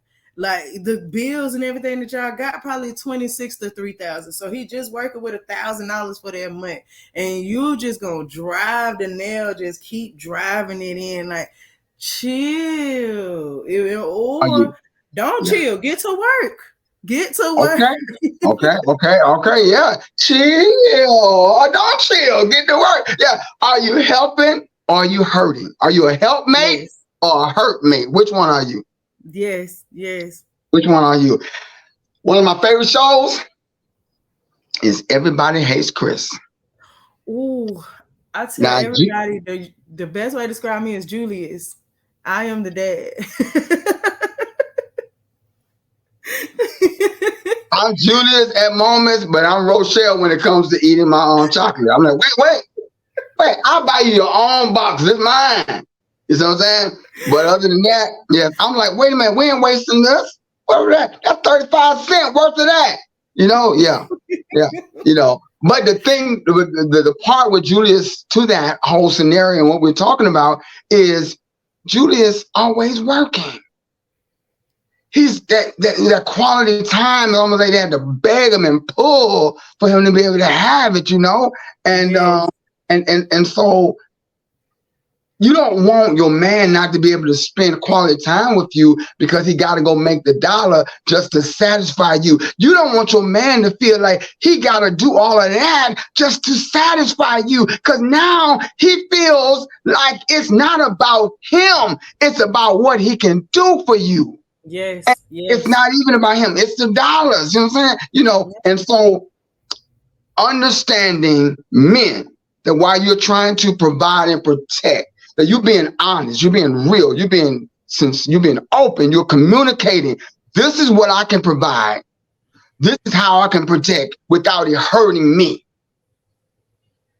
This is how I can provide and protect without it hurting me. Don't feel less than a man to say, hey, this is what because I don't need you changing my tire. You don't know how to change it. Just step back, make a phone call, right? Whatever that thing is you can't do, you can't do it. It's okay. I tell every man needs a community, a pool of resources, brothers and stuff that he can tap into. Hey, how you do this? How you do that? Whatever like that. You know, my dad paid people to do a lot of stuff. He could do things, but he paid people a lot. I need you to come over and cut the grass, whatever. Hey, I need you to cut that tree down. I need you to build that deck for me right there, whatever. You know, yeah. And at the end of the day, all I see is dad got it done. Yeah. And so as a man, just you're providing and protecting may not always mean you have the whole weight of it on your own. You got to do it yourself, but you may have a village that you have for yourself, your help village, you know. And so, and sisters, you know, work with the brothers, and brothers, be real with the sisters and understand. I know she popping and banging and pop, you know, all this, but you know, be like, nah, babe, nah, you know. Yeah. You know, if you're not providing real value, you got to devalue yourself out of the equation. You go to take yourself out, take it out. Yeah, because the movie that came to me was on Thin Line Between Love and Hate. And Regina King, she played the role of Martin's girl, right? With the friend at first. She wasn't concerned about all that. He didn't do all that. She loved him for you seen that movie, right? Thin Line? Absolutely, yes. And I love need that. to act like he was a big promoter in the club for her, or that he made all the money in the world, or that he was a nice hot playboy. She knew him from ground up and was cool with ground up. Was cool with ground up, just like that, you know. And that's when you know you got a good woman, a good helpmate, and that's the one that you don't mind providing for and protecting, because you know you are also providing and protecting the inspiration that you get from her and what she does for you, you know? Yeah. Oh man, God, that's good. Okay, moving on. The what would you say are some, we've been hitting on it already, some unreasonable and unrealistic expectation that men and women who are single put on each other? They want the finished product first. That's the best way I can sum all of what and it's like, I don't even know you enough to know what I need to provide for you individually. You might not even know that what you think is the finished product is what you really need in this moment, because you thought about this yourself. You ain't even consulted nobody else, and you can't force that finishing on the person, but let the person know that when you with them that you do. It's not even about the potential, because you can sit there and date somebody's potential for years, and that's something that's unforeseen. You hadn't seen that happen yet, but you still dealing with them because of what you would like to see. And I feel like that be the most unrealistic thing in the world, is to place that type of pressure on somebody that they might not even have that in them. And you just riding his way, not even realize you're supposed to been got up out that thing. So I say that, want to see the finished product first. Unrealistic things is like the standards that you have set you really don't even live by. And that goes for both. Like, you want somebody to do something that you're incapable of. Like, that don't even make sense to me at all. That ain't never made sense. Even when I was a kid and would just hear certain women's conversations sometimes, because I was that kid, I ain't gonna lie to you. Your mama tell you go to the room, I'm gonna come back around and peep my ear and ear hustle the death out of this conversation, because I just want to know, like, what was this conversation that you didn't want me to hear? And most times I hear it where it's like, I am not willing to put the same effort in that I expect that other person to do, and I still want them to treat me like the queen of the earth or the king of the earth, and I don't even have them qualities within me yet. Wow. That'd be That's a the like lot. that's a big thing for A me. lot. Yes. That says a lot right there. Because you expecting it's different to expect someone to bring to the table what you're bringing. But to expect someone to bring what you not, oh no. That's unfair. That's unreasonable. That's You don't even know unrealistic. how to start it. You just like, I know that's what I heard other people say somebody's supposed to have. Do you even know what it looks like when they do that? Do you know what it sounds Yes, like? yes, Like yes, yes. for some women, and I hate to go there, but like Kevin said, you said this one thing one time, and I just was like, I thought it was so funny because it was true. Like women that make maybe $10 to $11 an hour feel like they deserve $1 million man, right? When you don't even have the type of conversation for that $1 million man when he Come, get off work. because he needs more than a body. Because guess what? After, hey, we grown people on here. After bang, bang, bang, bang, bang, then what? And then outside of that, right? Let's take it down a little bit more.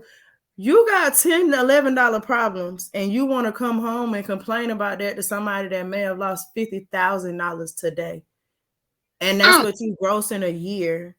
And you want them to hear that, and you think that that matters more because you're the woman in this situation, and I should be able to talk about how Judy's sitting over there in her cubicle looking at me a certain type of way. It's like I can't hear that right now. Like one of my businesses just went belly up today. I gotta figure out what type of paperwork I need to do to make sure you don't even have no type of counter for him. You don't even have the people in your corner that you can call real quick, like, hey, look, you remember Bob from accounting or something? Can you connect him? I need to get his information because my husband just lost one of his businesses today. You want to talk about how Judy over there in her cubicle talking about somebody else on the job that ain't even producing anything. And that's fine with just $10 to $11. That man don't want to hear that conversation. And then we oh, can reverse it. If a woman takes, because it's hard, and I'm just real enough about that. $1 million woman too fast ain't gonna look at no $10, $11 man.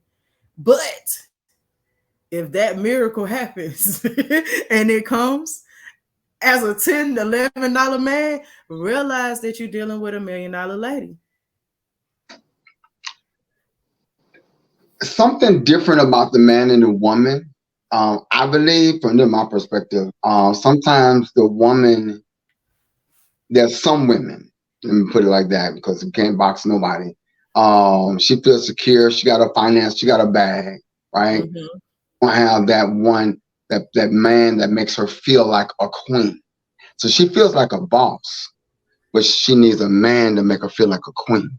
Yes. And so what he gives her, how he adores her, how he serves her, how he caters to her, how he pampers her, how he worships her, how he praises her, how he lifts her up, she can't get that from Benjamin, like she can't get that from, she probably didn't have no Washingtons in her hand, whatever, but and so but if he's in it for the right reason, if he's really into her, um, I'm just thinking about when Stella got her groove back. You see what I'm saying? Yes. Yeah. But see, that's why I said it's so hard like that because nowadays a lot of women ain't gonna step off that. They ain't gonna get up off of that to be able to see that this is the man that you've been wanting, that you've been talking to your friends about. But I have a PhD and I went here and it's a prestigious school and I work here and I do this and I do that and I do that. But it's like, but this man was ready to make sure once you got done doing all that, that you ain't even got to say what you do no more. It shows in what you do. Mm-hmm. Yeah, yeah, yeah, yeah, yeah. And that's the thing about it is, and that takes us right back to what we've been talking about, the core of a person. You want to make sure that I don't care, because sometimes in a relationship, and we know because of the pandemic, one person who had the job could lose the job, both persons could lose the job, whatever. You never know what companies go belly up, all kind of things, like you said. And so the situation changed, the dynamics change. Now we can't live. A whole lot of people had to leave their homes and their nice Yes. establishment that they had, and resort to a lower level of living, and understood and started getting the understanding that, hey, it don't take all of that. It didn't take all of that to be happy and be content and be survived, Yes. and so I go back to Dr. King. The content of a man's character is everything. Yes. And if God, God is first. If you're communicating, this person have good character, the man or woman. They just want to make something real and something good happen with you, for you, and they want the best for you. Whether somebody wants the best for you, and whether somebody got some unrealistic expectations and stuff, and if you can't, if you don't buy into that, don't try to superficially buy into that. Don't go get something to impress somebody. Don't do that. Don't act out of yourself, because the best self that you can be is to be your own self. To try to be anybody else is less than yourself. And you can't be that but so long. Boy, what? You can't be that. And really, guess what? You're still not being, you're acting. Yes. You're acting. So just be you. Let you know. And that's one of the things I use about this platform here, whatever, I just had to, I look back at some things. I've been able to just engage with everybody, just being me. And it's a beautiful feel. It's a beautiful energy, inspiring in the background. She's able to just be herself, do her, the way her mind goes, creativity and everything. And this is something about being in a space in life, right? When you can just be you and be yourself. Yeah. And so that's what I would say to anyone. Be you, be yourself, and don't subscribe to the unreasonable and unrealistic expectations that people put on you. You don't receive, don't accept it. No, I don't accept it. And they will adjust themselves if they want to come correct, or else, you go on to the next. Come correct, I'm going to the next. One thing God placed on my heart when you said that too is when you really being yourself, that's going to intimidate that one person that's acting. They gonna all gone here. You ain't even got to do all that extra lead work to get them out your life. They gonna remove themselves because they gonna see like, oh, they one of them. That's just too much work. Like I remember my son dad told me one time. This is when we were friends before we even tried to date each other. I just asked him, because I'm like, I'm not vain, but I'm real about how I know I look. I know I'm a nice looking young lady and everything, and going out with my friends and all, it would be some of the ones that presented themselves in ways where it's like, you probably can go to the bathroom with her right now if you wanted to. And you would see guys just all in their faces. And I would ask him, I'm like, what is it like? Am I putting off the wrong type of energy? Not that I'm even wanting the attention, but it's like puzzling sometimes. I'm just real about everything. A lot of women might not say this, but I'll be sitting there looking at like, oh, that's a little boogaloo, but they all there. What, like, is it because she just all over the floor? And he was like, dang, when they see you, they see somebody they gotta take to meet their mama and they friends and stuff. They gotta take time. You in places with people where they trying to get to know you for a night, not get to know who you are as a person. You can't think that way. And then when you actually present yourself that way, you're gonna make that one man that only want to know that woman for the night stay away from you because he know he ain't got what he's supposed to give you. What just dropped on me is he trying to know you for a night or be your night? Ooh. And that's the KNIGHT. Yes. No, I caught that one. That was a nice wordplay on that one. Okay. Yeah. Look at here. Woo! Jesus, man. I love, hey, that's bouncing off what you said. What you get. I'm telling you, man.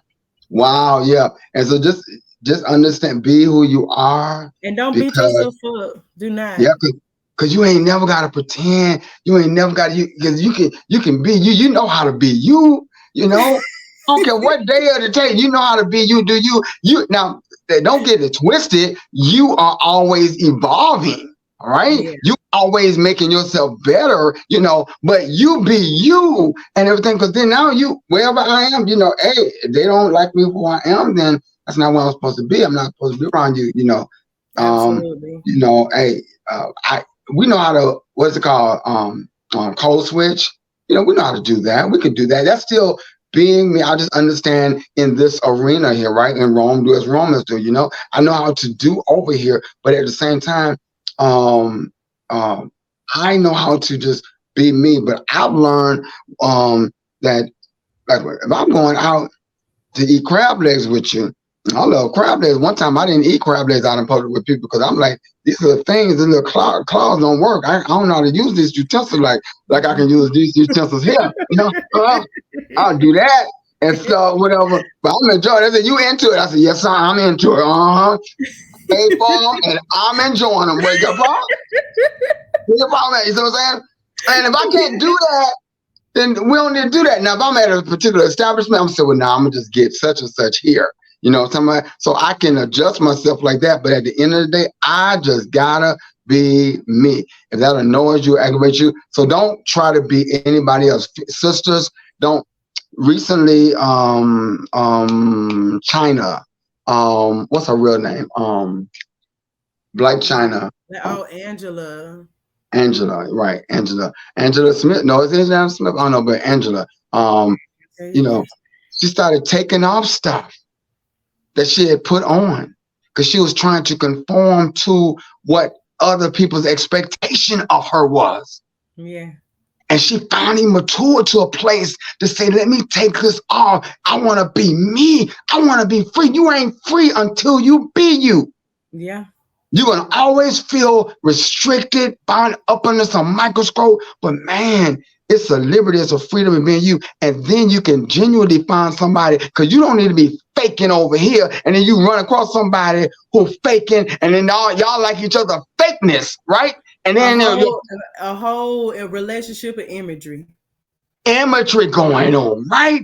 And then you said it earlier, life happens. Life happens, and now the core of you have to come out, right? So because you can't bounce back, you can't handle nothing or whatever, because wait a minute, I thought you was no. See what I'm saying? And so just be you, because life will bring you back to you. If you don't be you, life will knock you if you don't just be you. And that needs to be the person who accepts you for who you are in a relationship. Yes. Turn-offs. What are turn-offs? Financially irresponsible. And it ain't even about like, I'm gonna just be on bills. Like, you got stuff piling up on you. Every time it comes back around, it's the same thing, and you ain't really try to put together a plan on how you can attack it or come up with a better situation. Not really having friends that are yes men, like that don't really tell you about yourself, because that in itself lets me know how much they'll be willing to let you do some stuff on me and not tell you the truth about what you have. That's good. Too much focus on yourself and not enough focus on your real self. And what I mean by that is focusing on what you really think you're providing, but not really seeing what you allowing somebody else to lose in their arena. And I mean that through just a spiritual approach. You might be dealing with somebody that's really on a journey, and you so focused on yourself that you don't realize that you may be a temptation for them, or you may be a slight hindrance for them. And this go both ways, women and men. That would be some turn-offs for me. Yeah, me too. Yeah. That's deep. That's good. And if you see those, listen, go the other way. I'm serious. We really got to value ourselves enough. I think we don't value ourselves like we should. We don't understand who God created us to be. We're in His image, after His likeness. We are fearfully and wonderfully made. And I'm quite sure He looks at us many times and just frown that they don't really know who they are to allow themselves to be treated like that. They're not walking in their dominion. They're not understanding who I created them to be, to allow that. Yeah. Yeah, yeah, yeah, yeah. Just for the yes friend, like for having friends, is the only reason why that's a real big turn off for me, because you may have a group of friends that really ain't working on themselves for real. Like they fine with being stagnant. And if that's your entire atmosphere, I'm scared of you, because you won't see the growth that I'm trying to achieve.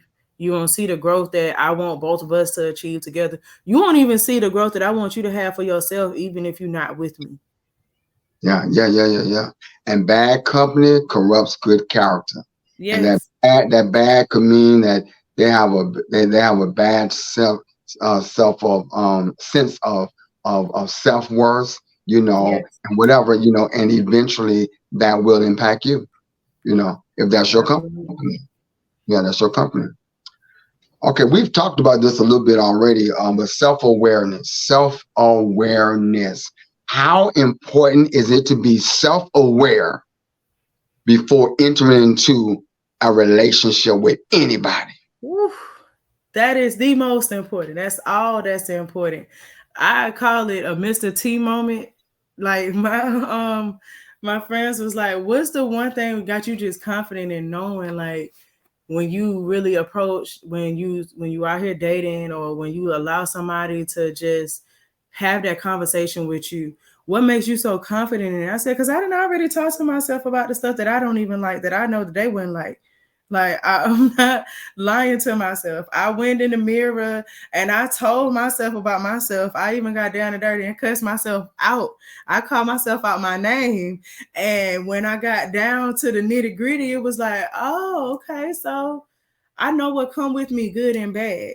And you have to know that. Like, you have to know what would be your own red flags. So when you do expose yourself out there in the dating world, when you're single, you won't really beat yourself up about it, because it's something that you are aware of. And when you're aware of anything, you're working on it. Especially if it's not something that's it's a kink in your system, you already working on that. Yeah. And I even sit there and talk to myself in the mirror, like, "Hey, Destiny, sometimes you get a little too caught up in conversation, girl. You get to talking too much, and then you get to talk about surface level stuff. We supposed to went a little bit deeper. Now, next time you talk, they ain't gonna think that you on that type. Or when you do get on that wave, they gonna think you doing too much. When it's like, that's kind of what I wanted to do from the start. I just got too caught up in the conversation, so." Cause I do that. I get to talking and we can be talking about different types of lotions, but it's like, whoa, no, no, no, no, no, no, no. Let's pull this one back real quick. You got two out there. Let's bring it back in. And because I know that about myself, it could be another person. And I really had to learn myself coming from the country, moving to Atlanta. Like, me, the type of female I was when I first came here, oh my God, I was a golden goose egg for men here that was like schemers and mind users and abusers. They waiting on somebody like me. And I'm very acceptable. I'm impressionable. I just want to be able to shine my light, and I ain't trying to see nobody's darkness. I just want you to see my light. You gotta pull back, and it ain't taken away from the light that's still there. It's just not shining it on somebody's darkness for them to either A, devour you because they got a little bit more know-how than to take you down, or B, make them feel less, and you really ain't spread your light no more because you didn't lead them with a little bit of salt. Like, that's what we here for anyway. So, like, just knowing that I had that type of masking on me at first when I got here, it was like I got to know everything about me. I got to know what I fall victim to while I'm here, because I am here. I don't see myself going back to where I'm from until I'm retiring and I'm ready to just like settle completely down and just live the rest of my days out until God ready for me. Far as opportunity and what I want to build for myself and my son, I have to be here. And if I'm gonna be here, I gotta really know how to interact here. And a lot of times when it comes down to dating, especially when people I don't even think people go into it thinking about what goes along with longevity for real. Longevity is ugly sometimes. It is hard. It pulls at you. It stretches you. They just see the beauty in being with somebody for forever, but they don't know what it takes to really be with somebody forever.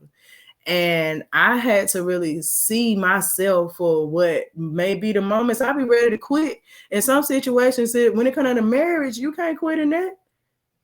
So what are you gonna do to build yourself up to be able to be that missing link in the conversation in that time, instead of being childish or arrogant, like, well, I don't want to talk. I don't want to. I ain't got to do that. No, we got to work with each other, especially when we build that covenant with God and say, I do.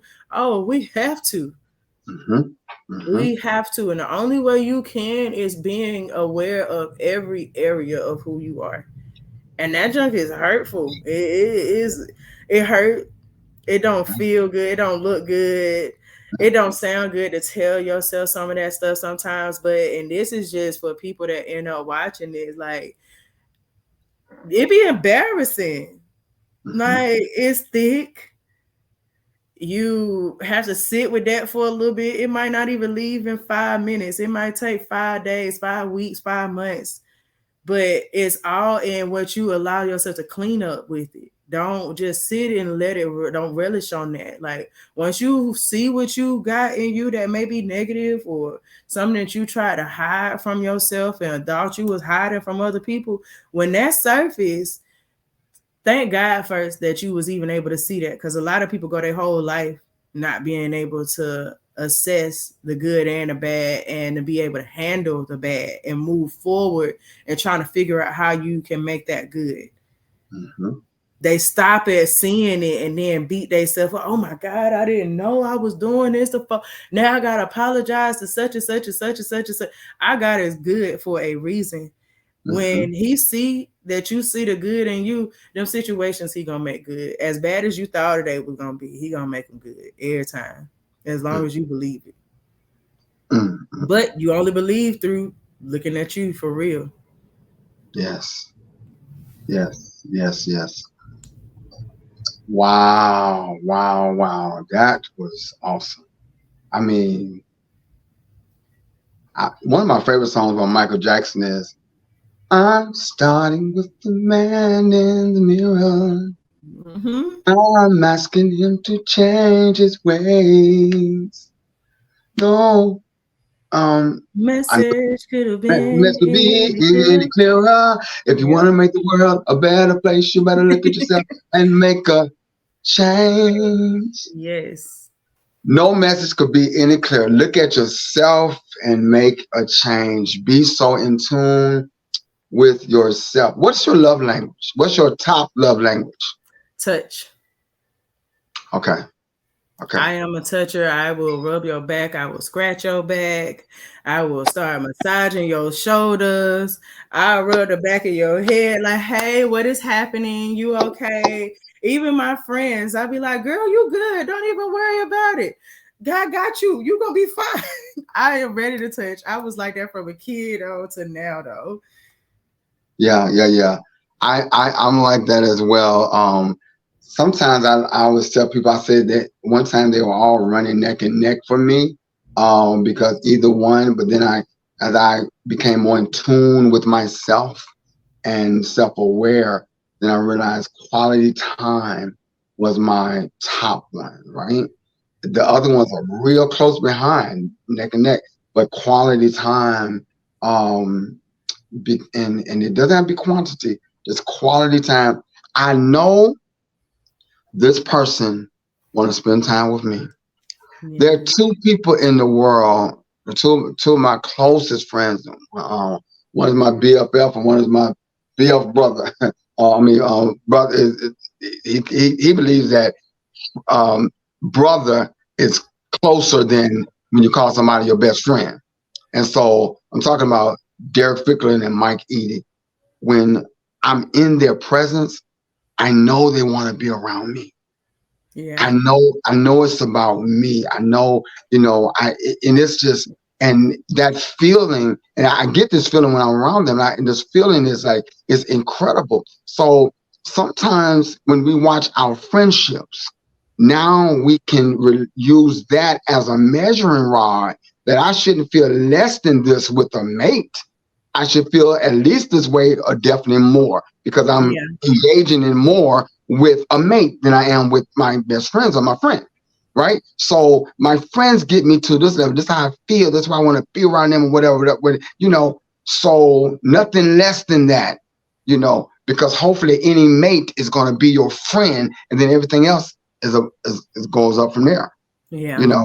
And so quality time when I go to they make when they know I'm coming in town, Tampa, Florida, Orlando, they lay out the red carpet. They, cooking for me or whatever. Mike on the grill had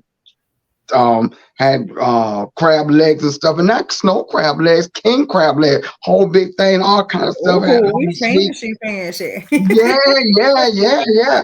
And all kind of stuff, and with pickling, and whatever that from A to Z pickling all year long, you know. And so these are people that make me feel that we've had longevity with our friendship. And so I tell people, look at your friendships, those close friendships or relationships, maybe somebody in your family, and don't compare, but use that as a measuring rod for anybody now that you're going to go into as a mate. That Yes. let you need to at least have that.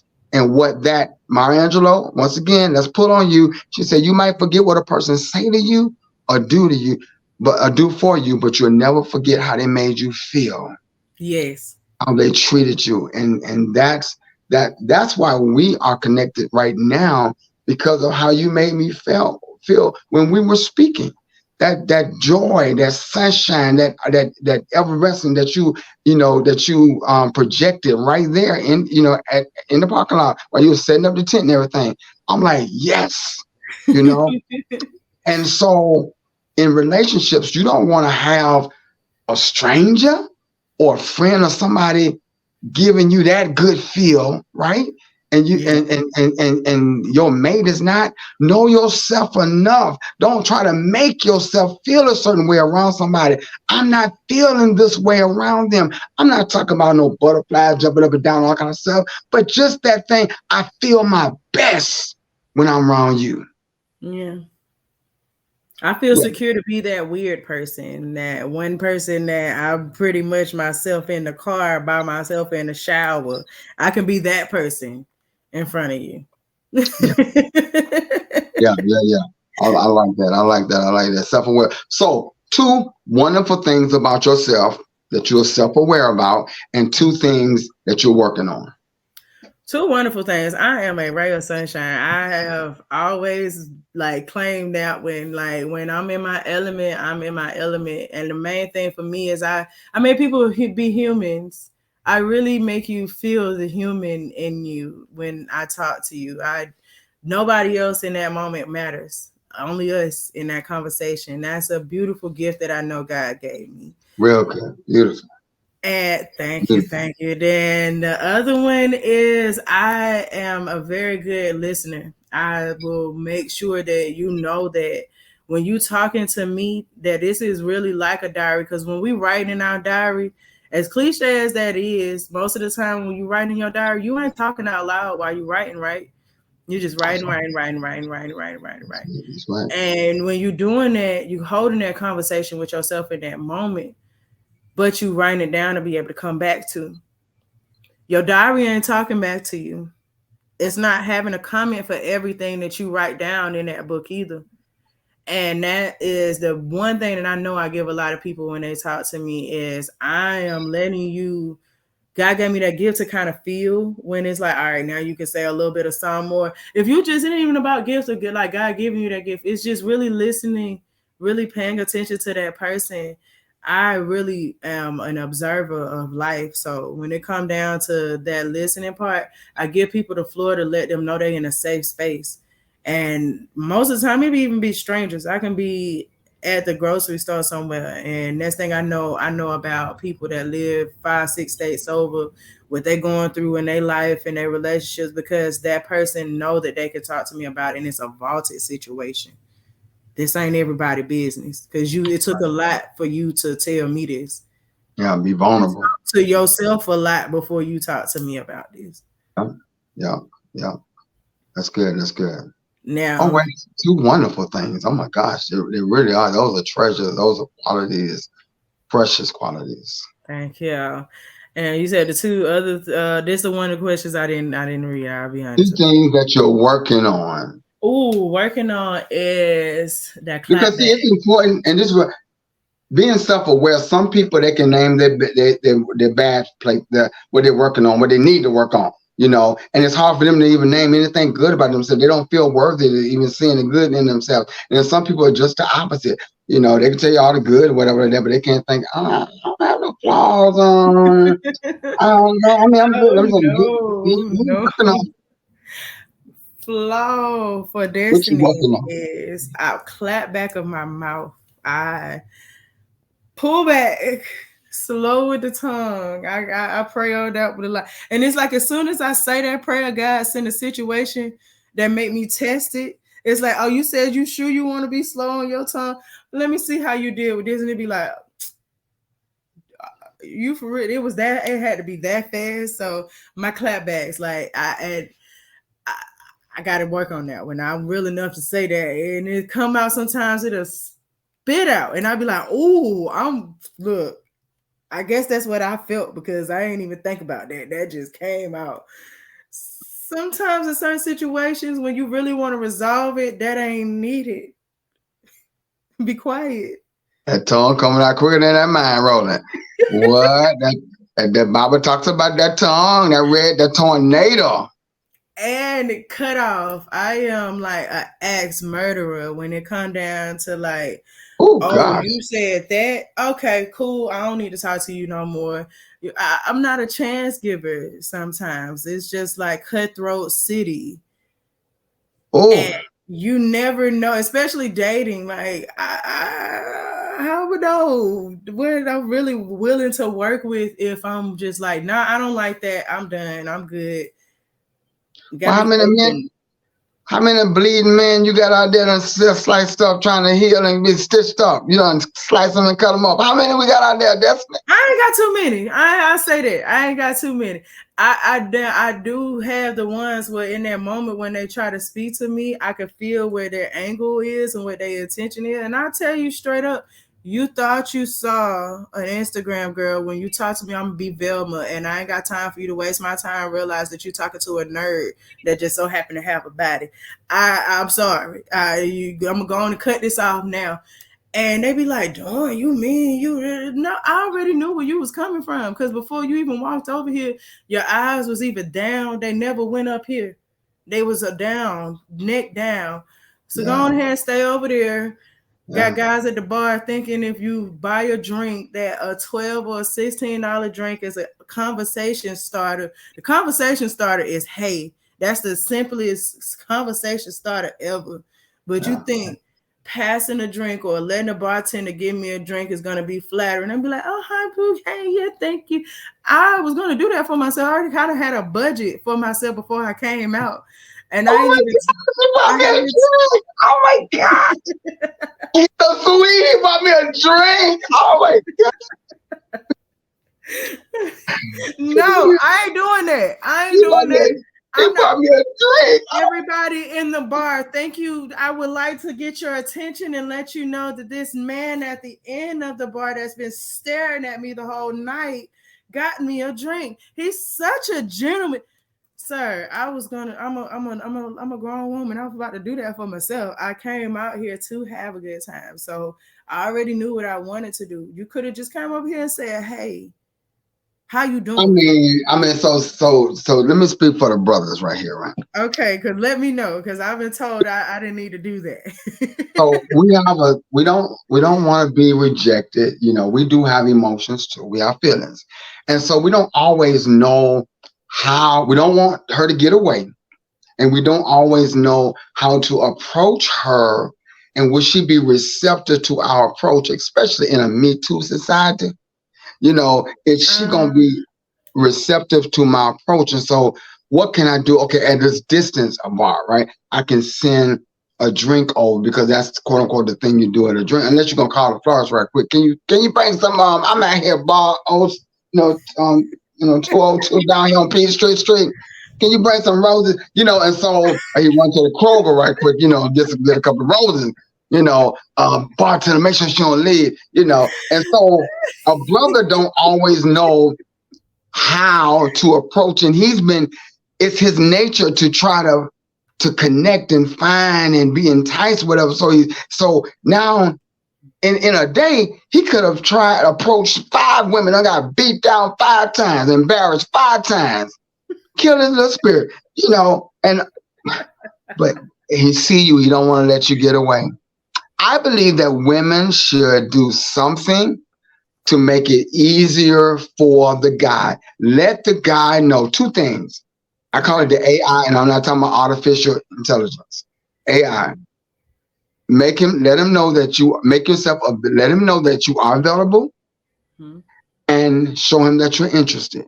Now, in a case of somebody sending like that, you don't even know that guy probably exists in there. But if you know the guy exists or whatever, you feel a certain way towards the guy, let him know you are available and you are interested. That right there is the door open for him to just, right. Now, it's okay for women. That's not chasing no man to let the man know you'll treat him to ice cream or dinner, or you want to have lunch sometime, or you want to grab a drink one day, or coffee, whatever. That's not, now that man knows, oh, she's interested in me. You know what I'm saying? So when guys do that, they're just trying just what they saw on TV, what somebody told them. It is the conversation. It can be. I can allow it to be a conversation opener to hear what the conversation may be, basically. Long as he's not the one pouring a drink, because you don't know what he's going to scoop up in that drink. Long as he's not the one pouring it, go ahead and you can receive that, even if you have to start it off with, now there's no expectation with this. Oh, no, that's for you, no expectation. Because how he respond, and like you said, you can tell y'all got the ESPN, all kind of stuff like that, and so you can look. I put it in on it. You can look at him and say, when he respond, then now whether he comes back readily with no expectation, no ties, no strings. That's for you. Okay. He already knows you can do this for yourself, or you wouldn't be there for the most part. Well, I don't know. Sometimes women get in all these. I was just about to say, man, look, it's a lot of women. I didn't know that until I probably was 26, 27, and was went out with some of my coworkers, and I'm like, so how much everybody got? So I know we're gonna do certain things. We need to split the bill, or do you want to just focus on your own? Oh, I ain't got nothing. What you mean? Girl, it's niggas in the bar. Excuse me. Man in the bar all night ready to buy you drinks. You don't need no money. Yep. What? But not only that, it's unfair to a lot of guys. I'm talking about from the aspect that sisters are the one who get in free to the clubs. They get in. Ladies get in club, free club. Club G on down here. Come on down, ladies. You get in free before 10, ladies. And never a night where brothers get in free.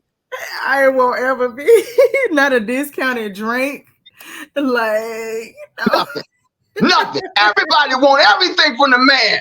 Buy this, pay for you and them, pay for this, pay. Whatever. And then the woman said, you gotta have a J.O.P. if you want to be, and I don't want no broken end, and all these songs like that. It's like the man, and man, I'm trying to find a job, man. He working 2 jobs, man. I'm just trying to come up, man, And so it's something. Yeah, the women are there, and so the whole, I guess, atmosphere is that if you got money, men, we're gonna just bring the women to you. Now, your job is to approach them. He sends the drink. He's looking at you. He's looking to see that she receive it. How's that going? Whatever. So, yeah, we're going back to it being hard out there in the streets for, what makes it hard being single, But, yeah, and then vibe. Some guy, you might say, nah, Yeah, I don't think it's a cookie cut thing. I don't think you should take a drink or take a whatever from everybody based on their approach and stuff. So if your vibe not feeling that, and so it's just discernment is really key. Um, so yeah, yeah. Dating is, and people who are in relationships, they say I'm so glad I don't have to be out there trying to date and figure out and whatever. Yeah, It it's is. rough. It is a Yeah. treacherous So road. yeah. So so what are you doing? Are you doing therapy? Are you praying? Are you what are you doing to take care of the areas that you're working on? Therapy and prayer, actually. Most of it is prayer because I know God gonna be the source of it all, but He gave people intellect too, so that's why I will go to a therapist because a lot of the conversations I've been having with her, it kind of helped me see where I am in life and why I even maybe taking some of the actions that I take in my dating life just by being able to have that conversation right then and there. But the prayer part, because I just know God enough, and it ain't like it took time for me to get to know him the way that I know him and the type of relationship that I had with him. And a lot of that was through situations where I ain't even see myself getting out of that or know how I was gonna get out of it. So just developing that relationship with him in that moment kind of helped me with this because like you just said, this dating stuff is ugly right now. I don't see it. I tell everybody I messed up.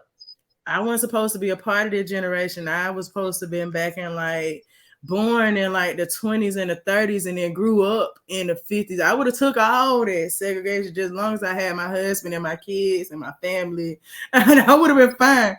But it's like my heart ain't set up for this generation. And to feel that way, I can only go to my source, which is God, because He ain't create me to be by myself. He created us because first he needed somebody. He wanted other people. Then he knew we needed other people. So I know it's somebody there. It's just like I have to, and then just being out here dating, you'll easily start putting a lot of, especially if you're aware of yourself, you'll start excusing fall offs for your flaws. Or at least that's what I'm doing. Like, oh, it didn't work because I'm an axe murderer, because I cut them off. I didn't even know what they was capable of, or because I was quick to have a comeback. Now I don't even know what I messed it up. I did this, I did that. Sometimes I have to pull back, be like, all right, Lord, you hear what I'm saying to myself, right? I need you to help me get that part together because I don't want to go out here with that type of energy. Because I remember hearing Steve Harvey say one time, we like computers. We got to look at ourselves like computers. And what we transmit out is going to come back to us.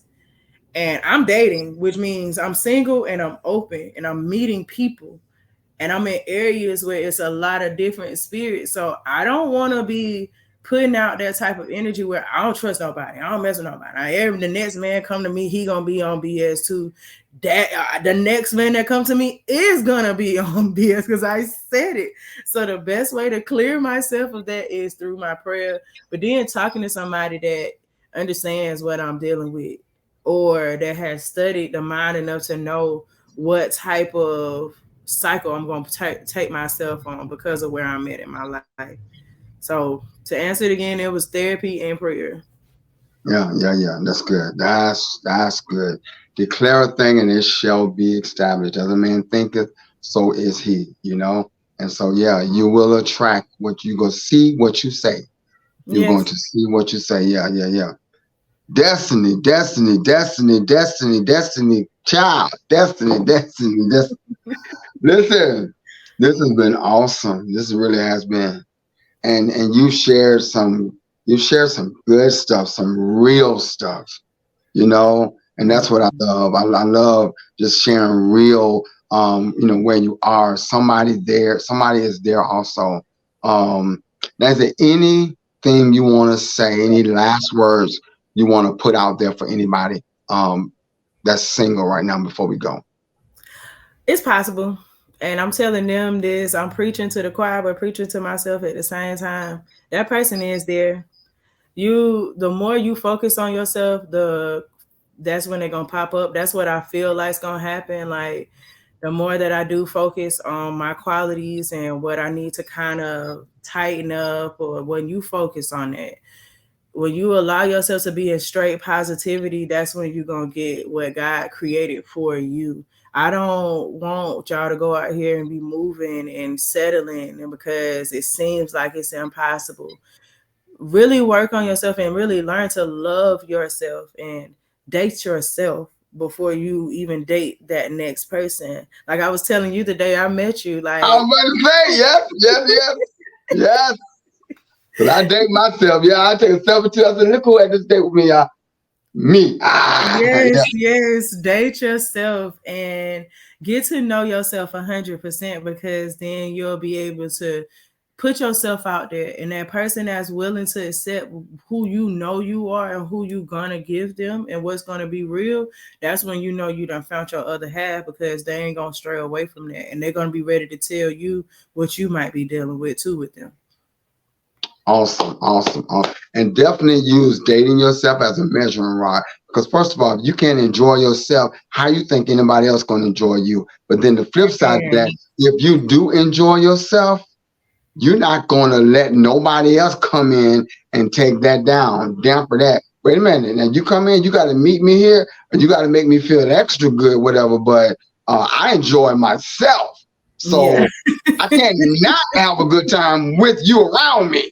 Okay? Yes. That ain't gonna happen because the next date I have is gonna be without you.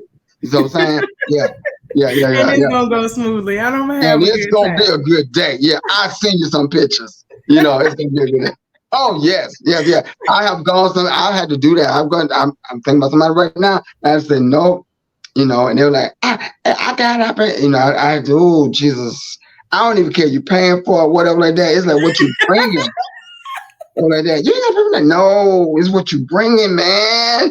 And you can't even help it. And so it ain't you. It's just I just need something better, something different, you know. Yeah. Um, yeah, yeah, yeah. But I'm gonna say to you is that you will not be alone, and God will not put more on you than you can bear. He will not put more on you than you can bear, and you will not be alone because it is not your desire to be alone. It is not His desire for you to be alone. And so He is healing you. He's making you whole. He's structuring you. He's situating you. He's posturing you, positioning you in every aspect of your life. He's allowing you to see the woman in the mirror. He's allowing you to do the work, have the prayer life, have the personal meditation and zone in time with Him so that you can hear from Him, you know, and you can be what you want to be. You can be your best self first and then present your best self to Him. And then that's when there's just a beautiful relationship. Doesn't mean it's not gonna be no hills to climb, no bumps, you know, but it's like the work is done. The work is done with me. And then like these questions here and the love language quiz, we got some tools that can help us evoke the conversation so we can touch on things and communicate, because these things are to help us communicate, right? And open up some boxes or whatever that we need to do and see, are we a fit, and what we need to do, you know, and make this thing a good thing. But you're doing good. You're doing really good. You're doing real good, and you're gonna be good. You're gonna be good. And Always. I appreciate you for being the light, the sunshine that you are. I appreciate you for your time. Appreciate you for being our special guest tonight. You've been awesome. You've been Thank awesome. you. Thank you. I appreciate you for doing this. People need stuff like this. So thank you for this. Yeah, yeah, yeah. Well, I appreciate it. I appreciate it. It's going in, it's international. It's I have not seen the greater that's coming for it, through it, you know, the lives that are going to be impacted, but the greater platforms that God is going to open for it so that this medicine, because I call it medicine, I call it talk therapy, you know, can really help evolve people into the better person that we are. And so with that in mind, I say to all of you who are tuned in, I thank you so much for giving us your time, for tuning in. Thank you so much for sharing with us as we share with Destiny. And I speak that your destiny be seen, be achieved, and that nothing gets in the way of you accomplishing and acquiring the destiny that God has for you. But as I say to all of you all the time, first of all, thank you, Inspire, in the back, our producer, engineer, take care of things back there. I want to say thank you to Inspire. I want to say to all of you, wherever you are in life, be intentional about creating a better life for yourself, because you deserve it. We out of here. Thank you. Thank you.